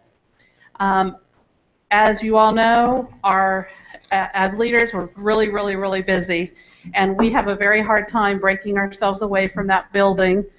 We've worked with, my colleague and I, Amy Wagner and I, have worked with principals for the last 2 years with our Principals Summit, and then with our Principal Monthly learning community that we have had. And we talked and decided this year that we really needed to expand that, because we wanted it to become something that was not just for principals, but for leaders, and more for leaders as a team, because we know we need everyone on the same page. We need the meaningful conversations and dialogue. And so the Leadership Summit, I believe, will be a great opportunity for that. We've built in times to where you can have roundtable discussions with other colleagues outside of your district to get those ideas, and also where you have time to work with your team, because we know those are busy days when we're heading back to school, but we want you to head back to school rejuvenated, with a plan, with priorities established, and with everyone on board as far as your leadership team. And when we talk about leadership team, we're talking about you as a superintendent, of course, the principals, and also your instructional coaches and instructional leaders within your buildings. This would also lend itself very well to the things that we need from them and to build that cohesive piece. Two keynotes that we're having that I'm really excited about. The first keynote on day one, and let me kind of give you an overview. Day one is understanding change. How do we, and it's just what you all have been talking about, is how do we focus our organization on change, and how do we make them as comfortable as possible with those meaningful changes, because we know change is a difficult process. So how do we support our organization through the change? How do we establish and set priorities and focus our organization as a leader? And then the second day, oh, and by the way, the keynote for that first day will be Matt Jordan of the Kansas Leadership Center, who is awesome. And I mean, this is their bread and butter. This is what they do. Is they work to help organizations manage change, and then empowering groups of people, civic groups, other organizations, schools. How do we empower those organizations as a whole to work through that change process? So the whole first day is focusing on understanding change, the change process, and getting our organizational focus. And then day two is, we entitled it, Be the Change. And so it's what actions go along with that organizational focus for change. What actions need to happen? What needs to happen in the classroom? The keynote for that day, and I'm real excited about this, is Jeff Baxter, who is the Kansas Teacher of the Year. And when I contacted Jeff about this day, he was very, very excited, because he said this is one of his passions, is what do we need as leaders, what do we need to do to support our great teachers? Because oftentimes we kind of tend to burn them out. They're great, so we don't pay a lot of attention to them because they don't need us. And so it's that squeaky wheel gets the grease kind of thing. And so how do we support our great teachers and help them to become even greater? And one of the ways we have to do that is by building greatness in others as well, so that we're not relying on our two most awesome teachers in the district, but we're relying on a whole cadre of teachers, a whole group of teachers, because they're all great, because we've helped develop that in them, and we've given them the support they've needed. So that second day, that's the focus. Thing is, it's pretty inexpensive. It's $175 for both days per person, and that includes breakfast, lunch, and snacks. And $150 if you bring 3 or more people per person. So if you, we know that one other thing I wanted to bring up is that we know that on July 27th at the CTE conference, the pre-conference, is Bill Daggett. Bill Daggett's talking about college and career ready and future from his perspective.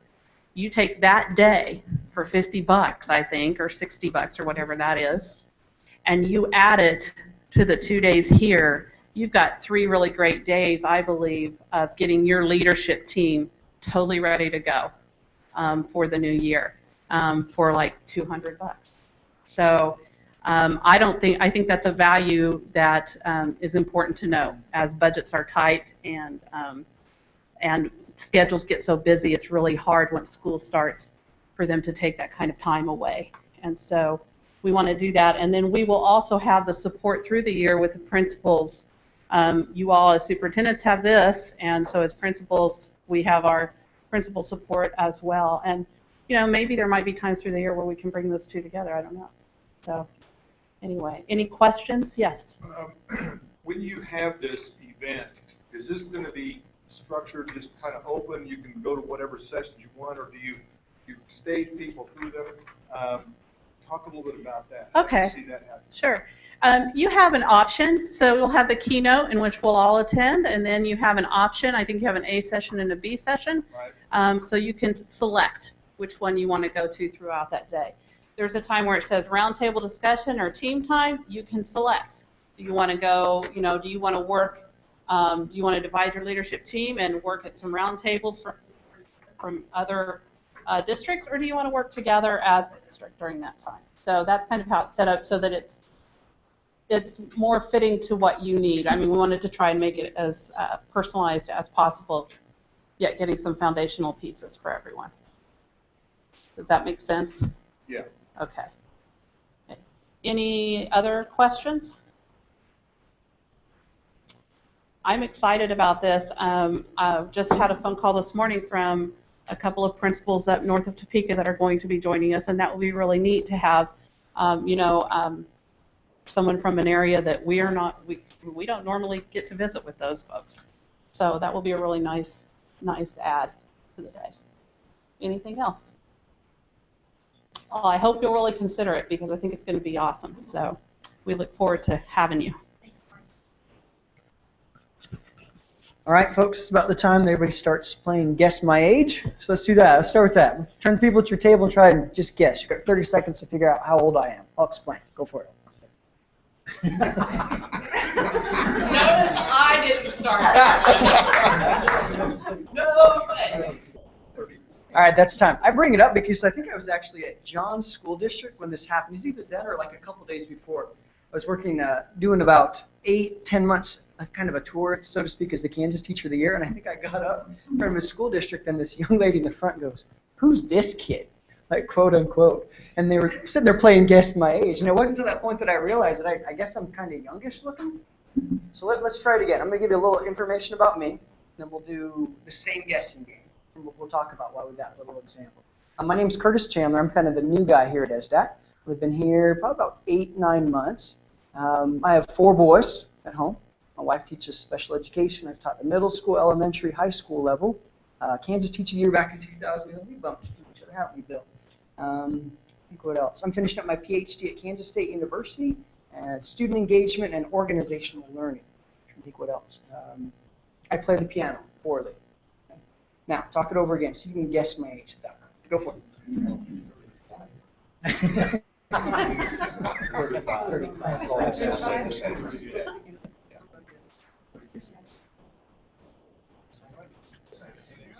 Hey, can you wave at me if your guess changed a little bit? Wave at me. A couple people who might have changed a little bit. John's like, I almost. Bill, he knew it as well. I'm right around 35. That's about it. I bring that up because I was going to come in and do all these fun, hands-on, exciting musical/comedic activities with you, the way that I usually do with your staff. I've worked with some of your staff already, but it was made known to me, no, you don't just roll into the superintendents. You have to warm up to you, sir. So, instead, I'd like to offer up this. The work that you're doing is super important, and I sat and I listened to the stuff that you folks are worried about, and it's all for good reason. Information that you're grasping, you're making very important decisions, but it sounds like you're doing it better than a lot of folks that I visit with around the state because of the information and the knowledge and conversation exchange. If I could be of any service to your district, by all means, let me know. My emphasis is in instructional technology, student engagement, college-based learning, STEM. I'll be helping with the STEM stuff, CLIA, also with the tech audit. That's what you want. In the interest of time, I probably won't show you the new tools because well, we're all thinking right now, 9 minutes till Dale Dennis. That's what you're excited for. Yes! So we'll expedite this. We'll just talk to you about something that's popped up recently that we're pushing out there that seems to be working really, really well. This is called self-directed learning. Now, the easiest place to find it is if you go and type in self-directed learning. But what you could do is this. Instead, folks, I'd go to a place called Better Learning for Schools. Where are you going to go? Better Learning. It's called Oral Response. My father was a chaplain for years and years. Better Learning for Schools, we've got a dumping ground of stuff that's free for you. Okay? So Better Learning for Schools, you can read a little bit about me, but that's not the important part. The fun part is where you go to like that tab at the top that says Improving Instruction, free downloads. Those, that's an aggregate of research on specific topics where you can go and read all about giving feedback to students, how to engage kids in problem-based learning. That's free stuff that we put together, classroom examples of what we're looking at. That is free. On the right-hand side, folks, you also find this channel over here. It's called Better Learning for Schools as well. Every week and a half, we put out podcasts where people go out and hound experts in the field, people who are at the academic level, people who are at the practical and pragmatic level, We focus really, really hard on one specific aspect for about a week and a half. We'll take that interview, polish it up so it's as little time as it absolutely needs to be, and pump that up. So all you really need to do is visit that site, or you can just do, to me, you can do a card exchange. You have your business card. You got mine right now. And I'll just put you on the list and we'll pump those out. Every week or so, you receive something free that you can just do for your staff. Just read the list of your stuff. So what I've been asked to speak about today is this. This is called self-directed learning. And you can find that at the ESSDACK site, or you can just find it out as a connecting piece to my page. And what this is, folks, is there are two types of professional development that I get to do. I get to roll it and really model what I think we've tried to talk about, where if we're going to get teachers to ask difficult questions of students, we have to model that same process. If we're going to talk about engaging kids, we have to engage their professional development. We can do that as we come and visit your school, or if you come here on site. There's another opportunity as well, something called self-directed learning, where we can offer a lot of what we do here on site or in your schools online. In other words, they can go and they can read a couple of assignments. They can watch some of our workshops in video. They can listen to the podcast. And the whole point, folks, is to get them to connect it to their practice. So at the very, very top, there's what we call a preview course, right? Very, very top. And this is what it would look like. They have a simple assignment. Review each of the course materials in the tab below. Let's use it from click, click, click, click, click. When you run out of clicks, you are done.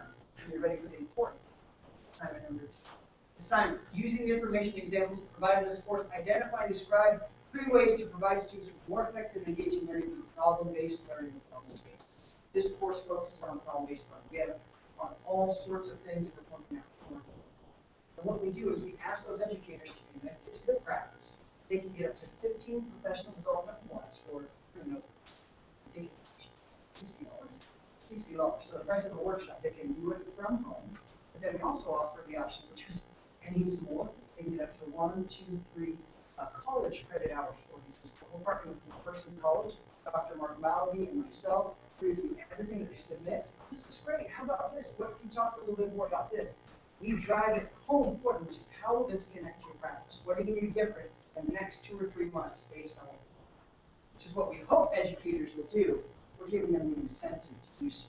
They're getting professional development points. They're also getting college credit if they want for doing what we hope that we can just learn about something deeply, try and come up with a simple plan of what this is going to look like. And you can read that entire course. We're partnering with other groups where we've got a combination of video clips, white papers to read, podcasts, of course, other videos. It's multimodal because some teachers want to read it. Some teachers would rather watch it. Some would rather listen to it. Hopefully, but it's a service that we're providing because we know there are folks that sometimes would like to do it in the comfort of their own home. They can access anytime they want. They can submit it as many times as they want, as often as well. We should probably use that, shouldn't we? Thank you so much. And so the flip side is you also have these teachers that might come under a deadline. We had a call, frantic, lovely young woman. I don't have enough points to get recertified for this. Kid, is there something you could do to help me? She wanted to enroll in every workshop that she could possibly enroll in. The problem is that means she'd have to leave her class and her professional development activities for the last couple of weeks of school. She's able to do this from home on her own time, and that's what she's doing. She's going to make it because in a combination of what she's put together at her school and what she can access and do online, she will be able to recertify. So it serves multiple functions. The function that we hope is the most important to you and to your teachers is they're improving their practice. They're able to do it from wherever they want, and it's going to translate into better learning for our students. So that's the quick overview. What are you going to Google, folks, to find that? Better Learning for Schools. You can find it there. If you want to bypass the green page, you've got that handout that says self-directed learning. You can go right there. There's a preview course at the top. It's some problem-based learning, but there are things about collaboration, improving feedback, using games. You name it. We either have it on there or it's going to be on there pretty soon. Curtis, if you'll go back to the front page, just to reiterate, it is aligned to how PDC is structured. So they can receive knowledge level, application, and impact level points, or 1, 2, 3 college hours of college credit.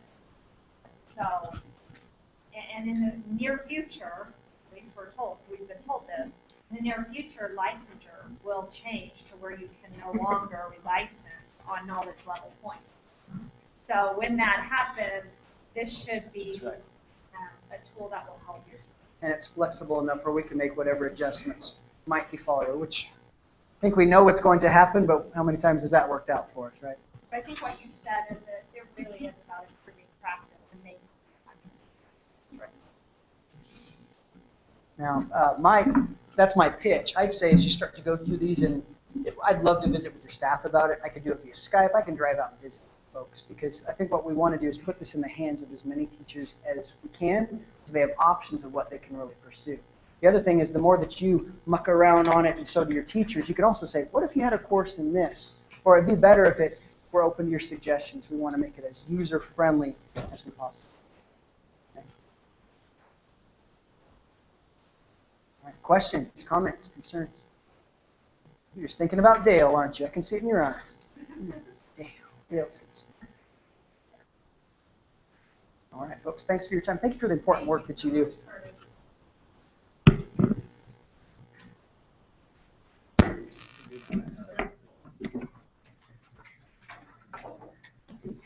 Okay, we'll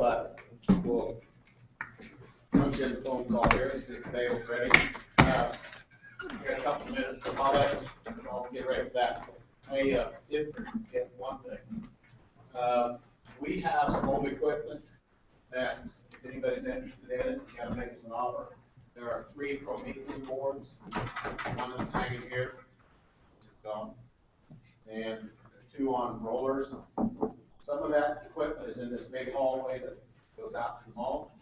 If you want to see the other stuff, which is a couple other pieces of equipment, I think I listed them on that email. I can't remember what color. They're in the storage room around the door, just a few steps over. Got that opened up. If you want to see it, we'll take you over there, walk you through the boneyard, I guess. But we got to get rid of that stuff, and so we'll put it out there to you. It would be, I don't know how many of you use Prometheus equipment. In full disclosure, you can take an iPad now with the Apple TV and do about everything on that you can do on a Prometheus. So, if it works for some elementary building or something, that's all fine and good. But we need to clear out some of that you guys always do in your districts. What do you do with that old technology? So, okay, let's see if Dale's on.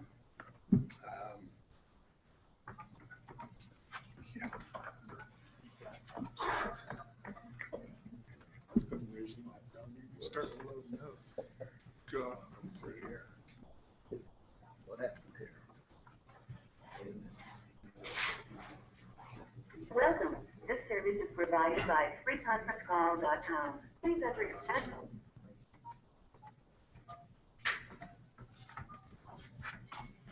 You entered 1.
All right.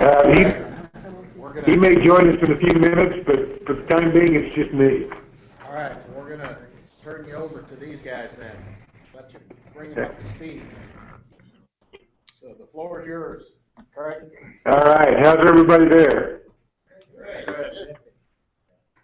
Is anybody still in school, or is everybody relaxed and enjoying life again? Everybody's out. We look like we're having A couple things I'll share with you for starters, and then we'll go from there and see if Dale's able to join us or not. And most of this was in our interest letter yesterday, but it's that time of year when we got a lot of reports coming due, and the time frame's kind of tight for all of them. If you didn't see it, the special education reimbursement per teacher is going to be $27,900. We told you in the budget to estimate $27,750. So we managed to come up with an extra $150 per teacher. I particularly like to point that out because we get accused awful a lot of the time of just bringing you bad news. So I'd like to start with some good news every now and then.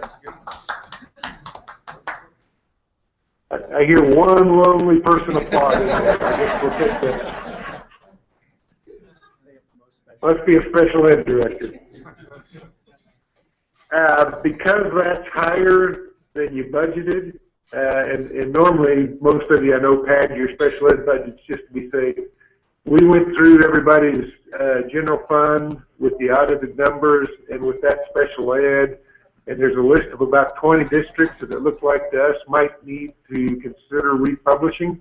And we've contacted each of those folks. So if you haven't heard from us, you're probably safe in that regard.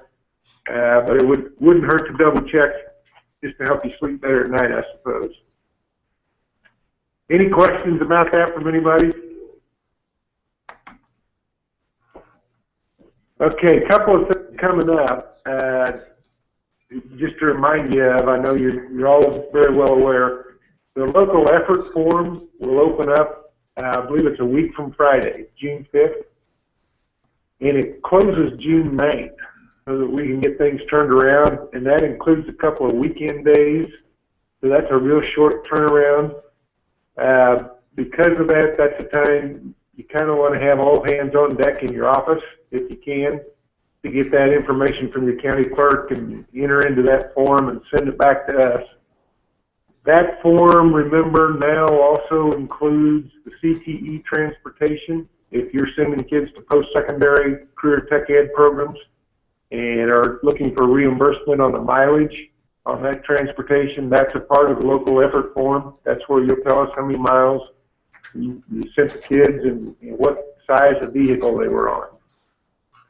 That's also the form that contains the authorized transfers back to general fund. If you're going to transfer any money from at-risk or bilingual or vocational back to general fund, that's the form you'll tell us where you're going to do that, and you have to live with what you put on that form because that becomes part of your legal max calculation. Won't affect your state aid, but it does affect your legal maximum. So we do have to know that number early June. The other transfers you can wait and finalize at the end of the year, but that one we need to know a little sooner. Any questions or issues with any of that?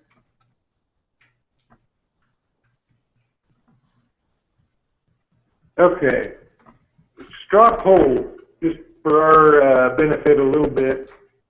Those of you that are in the middle of negotiations or have been so fortunate as to finish them, what kind of percentage are you seeing for teacher salaries increases next year? Can somebody kind of take a poll there and give me an idea? We're about 2.2 and Sterling's about 2. Or just 1.5. About 1.5. 1.5 to 2. Great. 1.5 to 2? Yep. Okay. That seems to be somewhat consistent. 2% seems to be kind of the number we hear most. I will tell you, we heard last night from a a second hand. Haven't heard from anybody actually in this district, so I won't name them. But one district, relatively large, thought they were going to be at 4.5% increase for their teachers. But that's the highest we've heard of so far. Most, like I say, are in that 2% range, maybe a little more or a little less. Greg, Yes. Valley is at, they settled at 4%. I heard yesterday that Hayesville might be at 5.5%, or that's what they're talking about. Whoa. Okay, well, that's a new high for us. But you know, Hayesville wasn't there. That was just some other superintendent said they heard that in a discussion. So, but Valley was at 4%. Okay.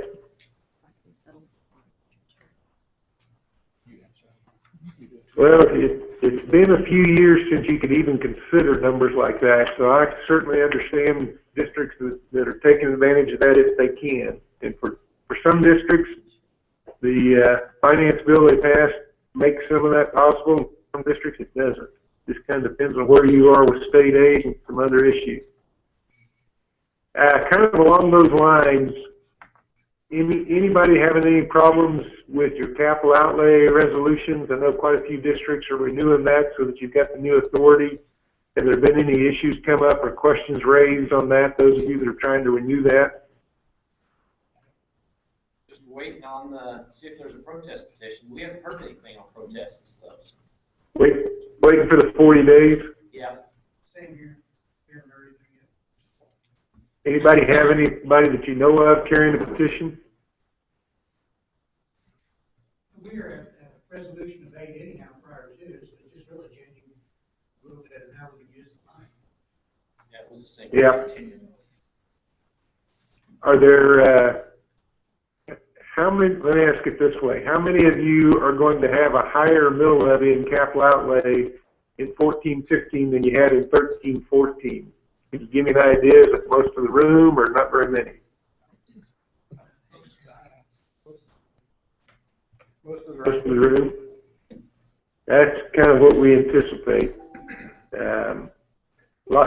Are most of you going to use some of the mills that you're gaining in LOB and move them over to capital outlay? Yes. Okay.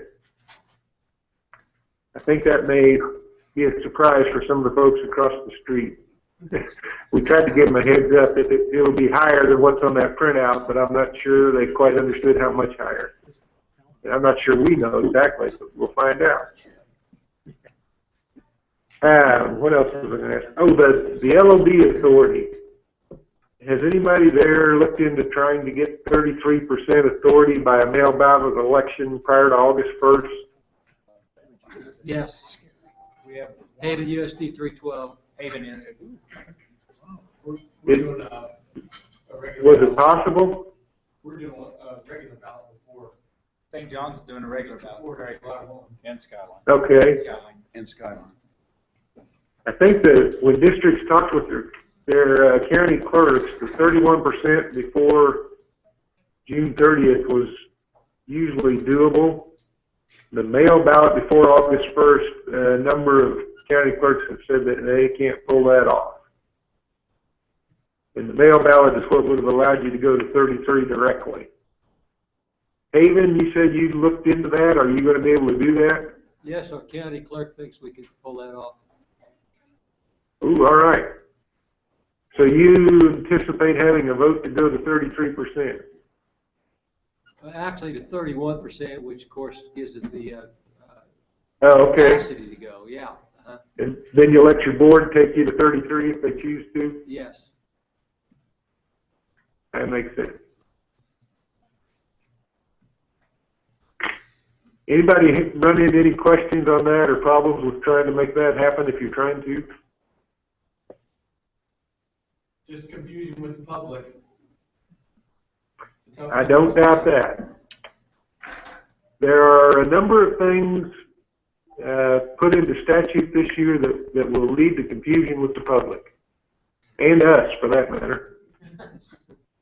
But we'll address those a little bit when we come around to the budget workshops, hopefully. Answer every question I'm sure you got. You'll see, kind of on that topic, you'll see a number of new things in the budget document this year. There will be a lot of new line items in the capital outlay budget for salaries as well as other things. The open page that leads to Form 150 will have some changes. There won't be non-proficient weighting anymore. We'll add a couple of statements about new facilities weighting, that you have to have passed your bond issue prior to June 30th.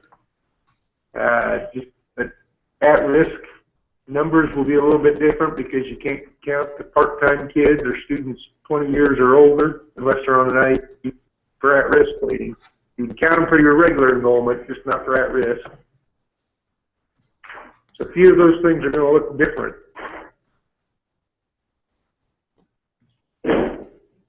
And looks like Dale's back now, so we'll let him jump in when he gets a chance to catch his breath. There, we have a new leader in the rumor mill on teacher salaries for next year. This is non-confirmed. It's not from Hayesville, but somebody heard that Hayesville offered 5.5. Well, I'm sure that most people there will keep right in that range. They seem to be shooting a little lower, 1.5 to 2%. We've talked about the capital outlay resolutions and the LOD resolutions.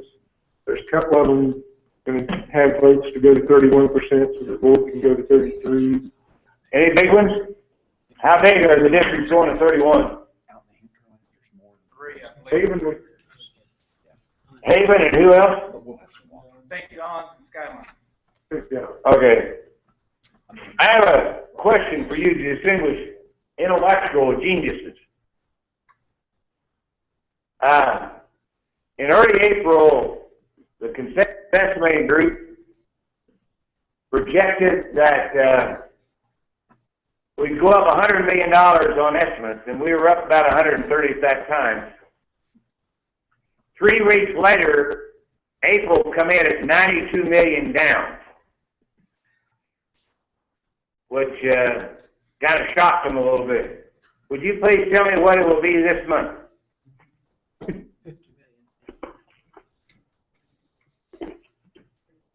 We can't see you, so you can throw out any number. You won't be held accountable.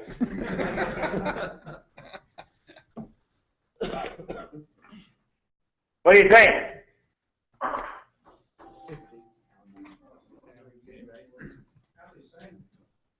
Even, I guess. Will we go back up? No. On projection. We go back up, make up to 92, or what?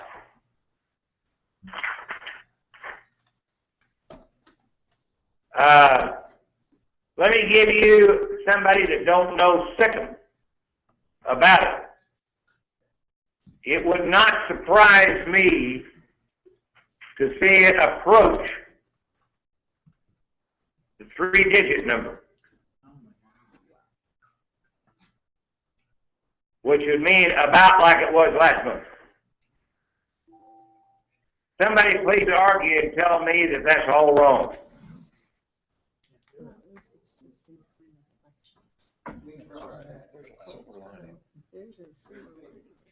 Wheat crop's bad. Wheat crop's bad.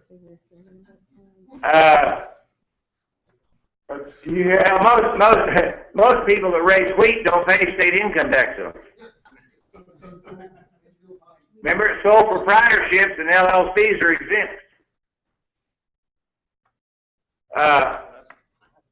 But that's to me, that's kind of a, Craig and I have talked about this. Let me ask you this. If things get a little tough,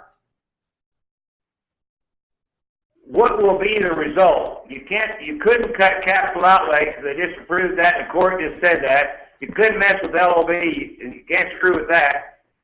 They're going to court now to decide what the base should be. And they can't cut special ed because of federal maintenance of effort. We've been down that road before. I don't know whether they can cut us without having a disaster. So if they do that, and I don't know if they will, but it's something to think about in the back of your mind. One other question I had, and that's just thought processes, how many of you will your cash balance go down this year over last year? Overall cash balance, how many will be down over last year? Majority of the room. Okay, so that's helps the Kansas Policy Institute. Maybe won't beat us up quite so much. But the reason I asked the question, we had a person make a motion to sweep some of that money out of some special funds and move it to the general fund. It becomes a deduct. And they only like one vote in that committee. And, those balances going down is bad for you, but it's good for political perception. The other thing is, I want to ask you, what about the 20 mil levy? After July 1, that money's gone. How many of you have you heard any feedback from your county commissioners or your banks? No. Are they aware of it yet? Do you think they know it? No, I don't think they know. Probably not any idea what that means. Well, right now, a lot of banks don't give a hoot because interest rates are so low, but it won't always be the case. But anyway, that $70 million that you've been getting, you will not receive from the property tax. It'll come to the state and we'll send it back to you on a monthly basis, but not necessarily what you sent in. Dale, are there going to be special adjustments made to that in the distribution, especially like in July through the year? Well, July shouldn't change, but when it has to change is February. Right. February's got to pop. Cash flow wise for this, right now, January or July through January, you get more or less even distributions from us. And then in January, those of you that have a good deal of property, you get a big chunk of money from your county, so you don't get as much from us the rest of the year. What will change, you won't get that money from the county anymore. You'll continue to get more or less even distributions from us throughout the year. So you won't have a big chunk of money sitting in your bank waiting for you to spend it in February, March, and April. You'll just continue to get monthly allotments from the state. The other thing along those same lines, we had a bank in, Pilla. Last week, they told the school district they wanted $5,000 a month to cover their collateral, their security, and the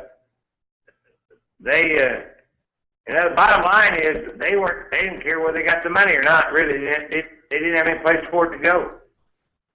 They're going to charge them, and I said, tell them to forget it and go someplace else. I'd never pay somebody to take your money. That's just wrong. What other words of wisdom have you got for us? What was the point of taking that money back to the state rather than leaving it in local banks? What was the reason for doing that? They stuck it in at the very end, did not discuss it very much at all, but in my opinion, the bottom line, it came from probably two organizations primarily, and none of them were educationally oriented. And I think what their goal was, they'll bring it into the state, then they can for sure call it state aid. It's to try to do a double shuffle for the court and say state aid's the way up. PR-wise, then they can publicize that the state's spending this huge chunk of money on education. You watch, you're going to see next year the state aid went up $570 million plus the money amount it really went up, and really all it is launder the 20 mills in a different way. And it's sad, but I think the court already recognized the 20 mills, already accepted the fact, the 20 mills, but I think they want to ensure that. So the category will change from local to the state. Sad. Yep. What other words of wisdom you got?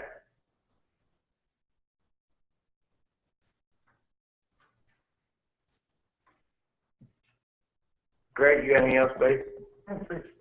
Hey, I want you to do me a favor. Friday night, I want you to listen to the news or Saturday morning's paper and see what the revenue estimates were for May. That's very important.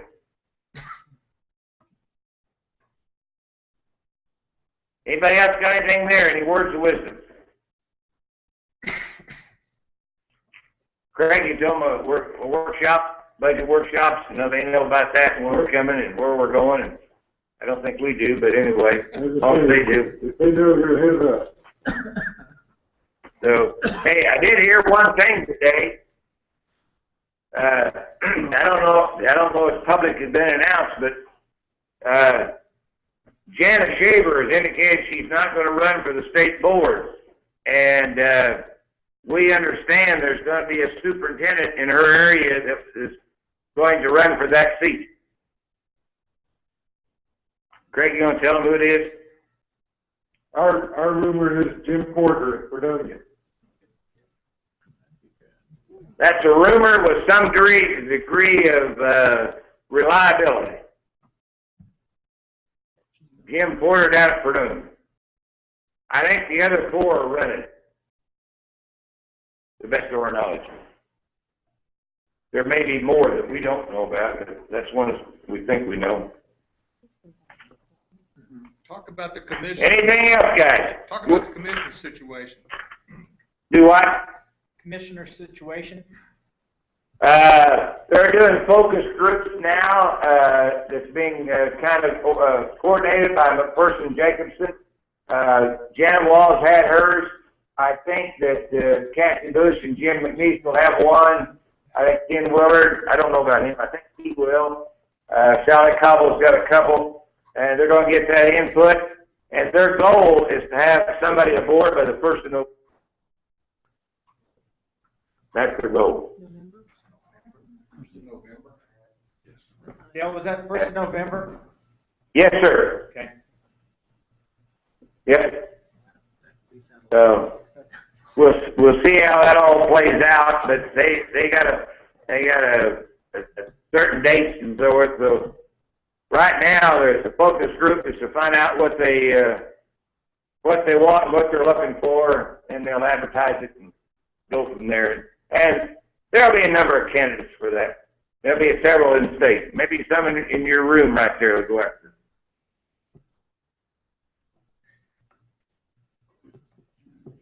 Any other questions? Craig, what do we overlook? Probably quite a bit, but I can't think what it is. Guys, appreciate it. You had a good year. I'll tell you something that's worrisome. I just talked to a district out in northwest Kansas.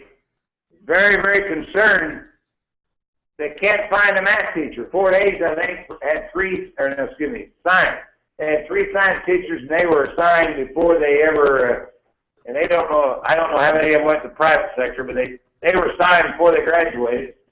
And she can't find anybody to talk to. If any of you got a science teacher that you'd like to have somebody steal, they'd probably be interested. But she can't find anybody to talk to, and candidates. And my guess is the private sector is such that probably math, science, special ed, and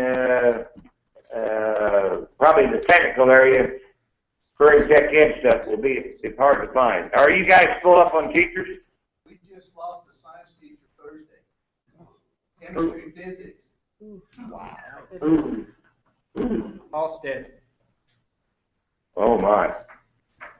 Going to northwest Kansas. No, going to Oh my. Well, guys, I tell you what I do then. I button down the hatches and make sure they can't use your telephone line to call your teachers.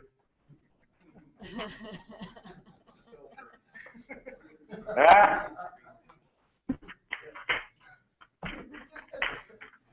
Nobody would steal somebody else's teachers, but they'd sure make sure that that teacher knew they had an opening. Is that fair? Yeah. I tell you what, too, when you get down to 1st of August, it gets pretty nerve-wracking. So, Craig, anything else, buddy? Guys, it's great, gals, good to visit with all of you. Let us know. We look forward to seeing you at budget workshops. Thank you. Thank you, sir. Bye-bye.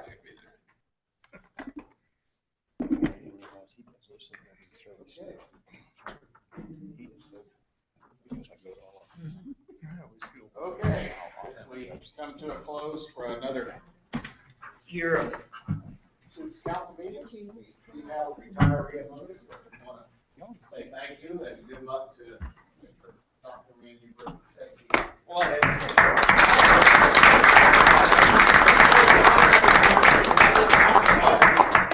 Okay, I thought, just bring it there. Got it before it's 35. All right, very good, thank you. Congratulations on your retirement. Going to the Sunshine State. Let's go to Florida. All right, and finally, if there's, anybody want to see that equipment, catch me right after. It's young. It's going fast. It's going fast, yeah. And the last thing, help me thank Brad for your service as our council president.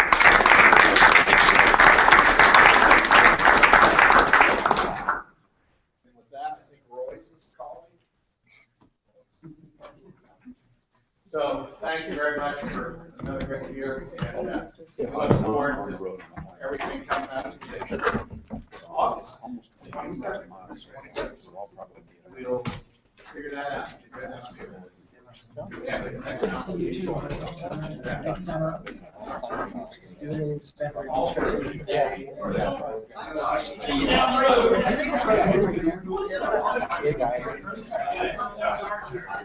I'd say 3 out of 5 days.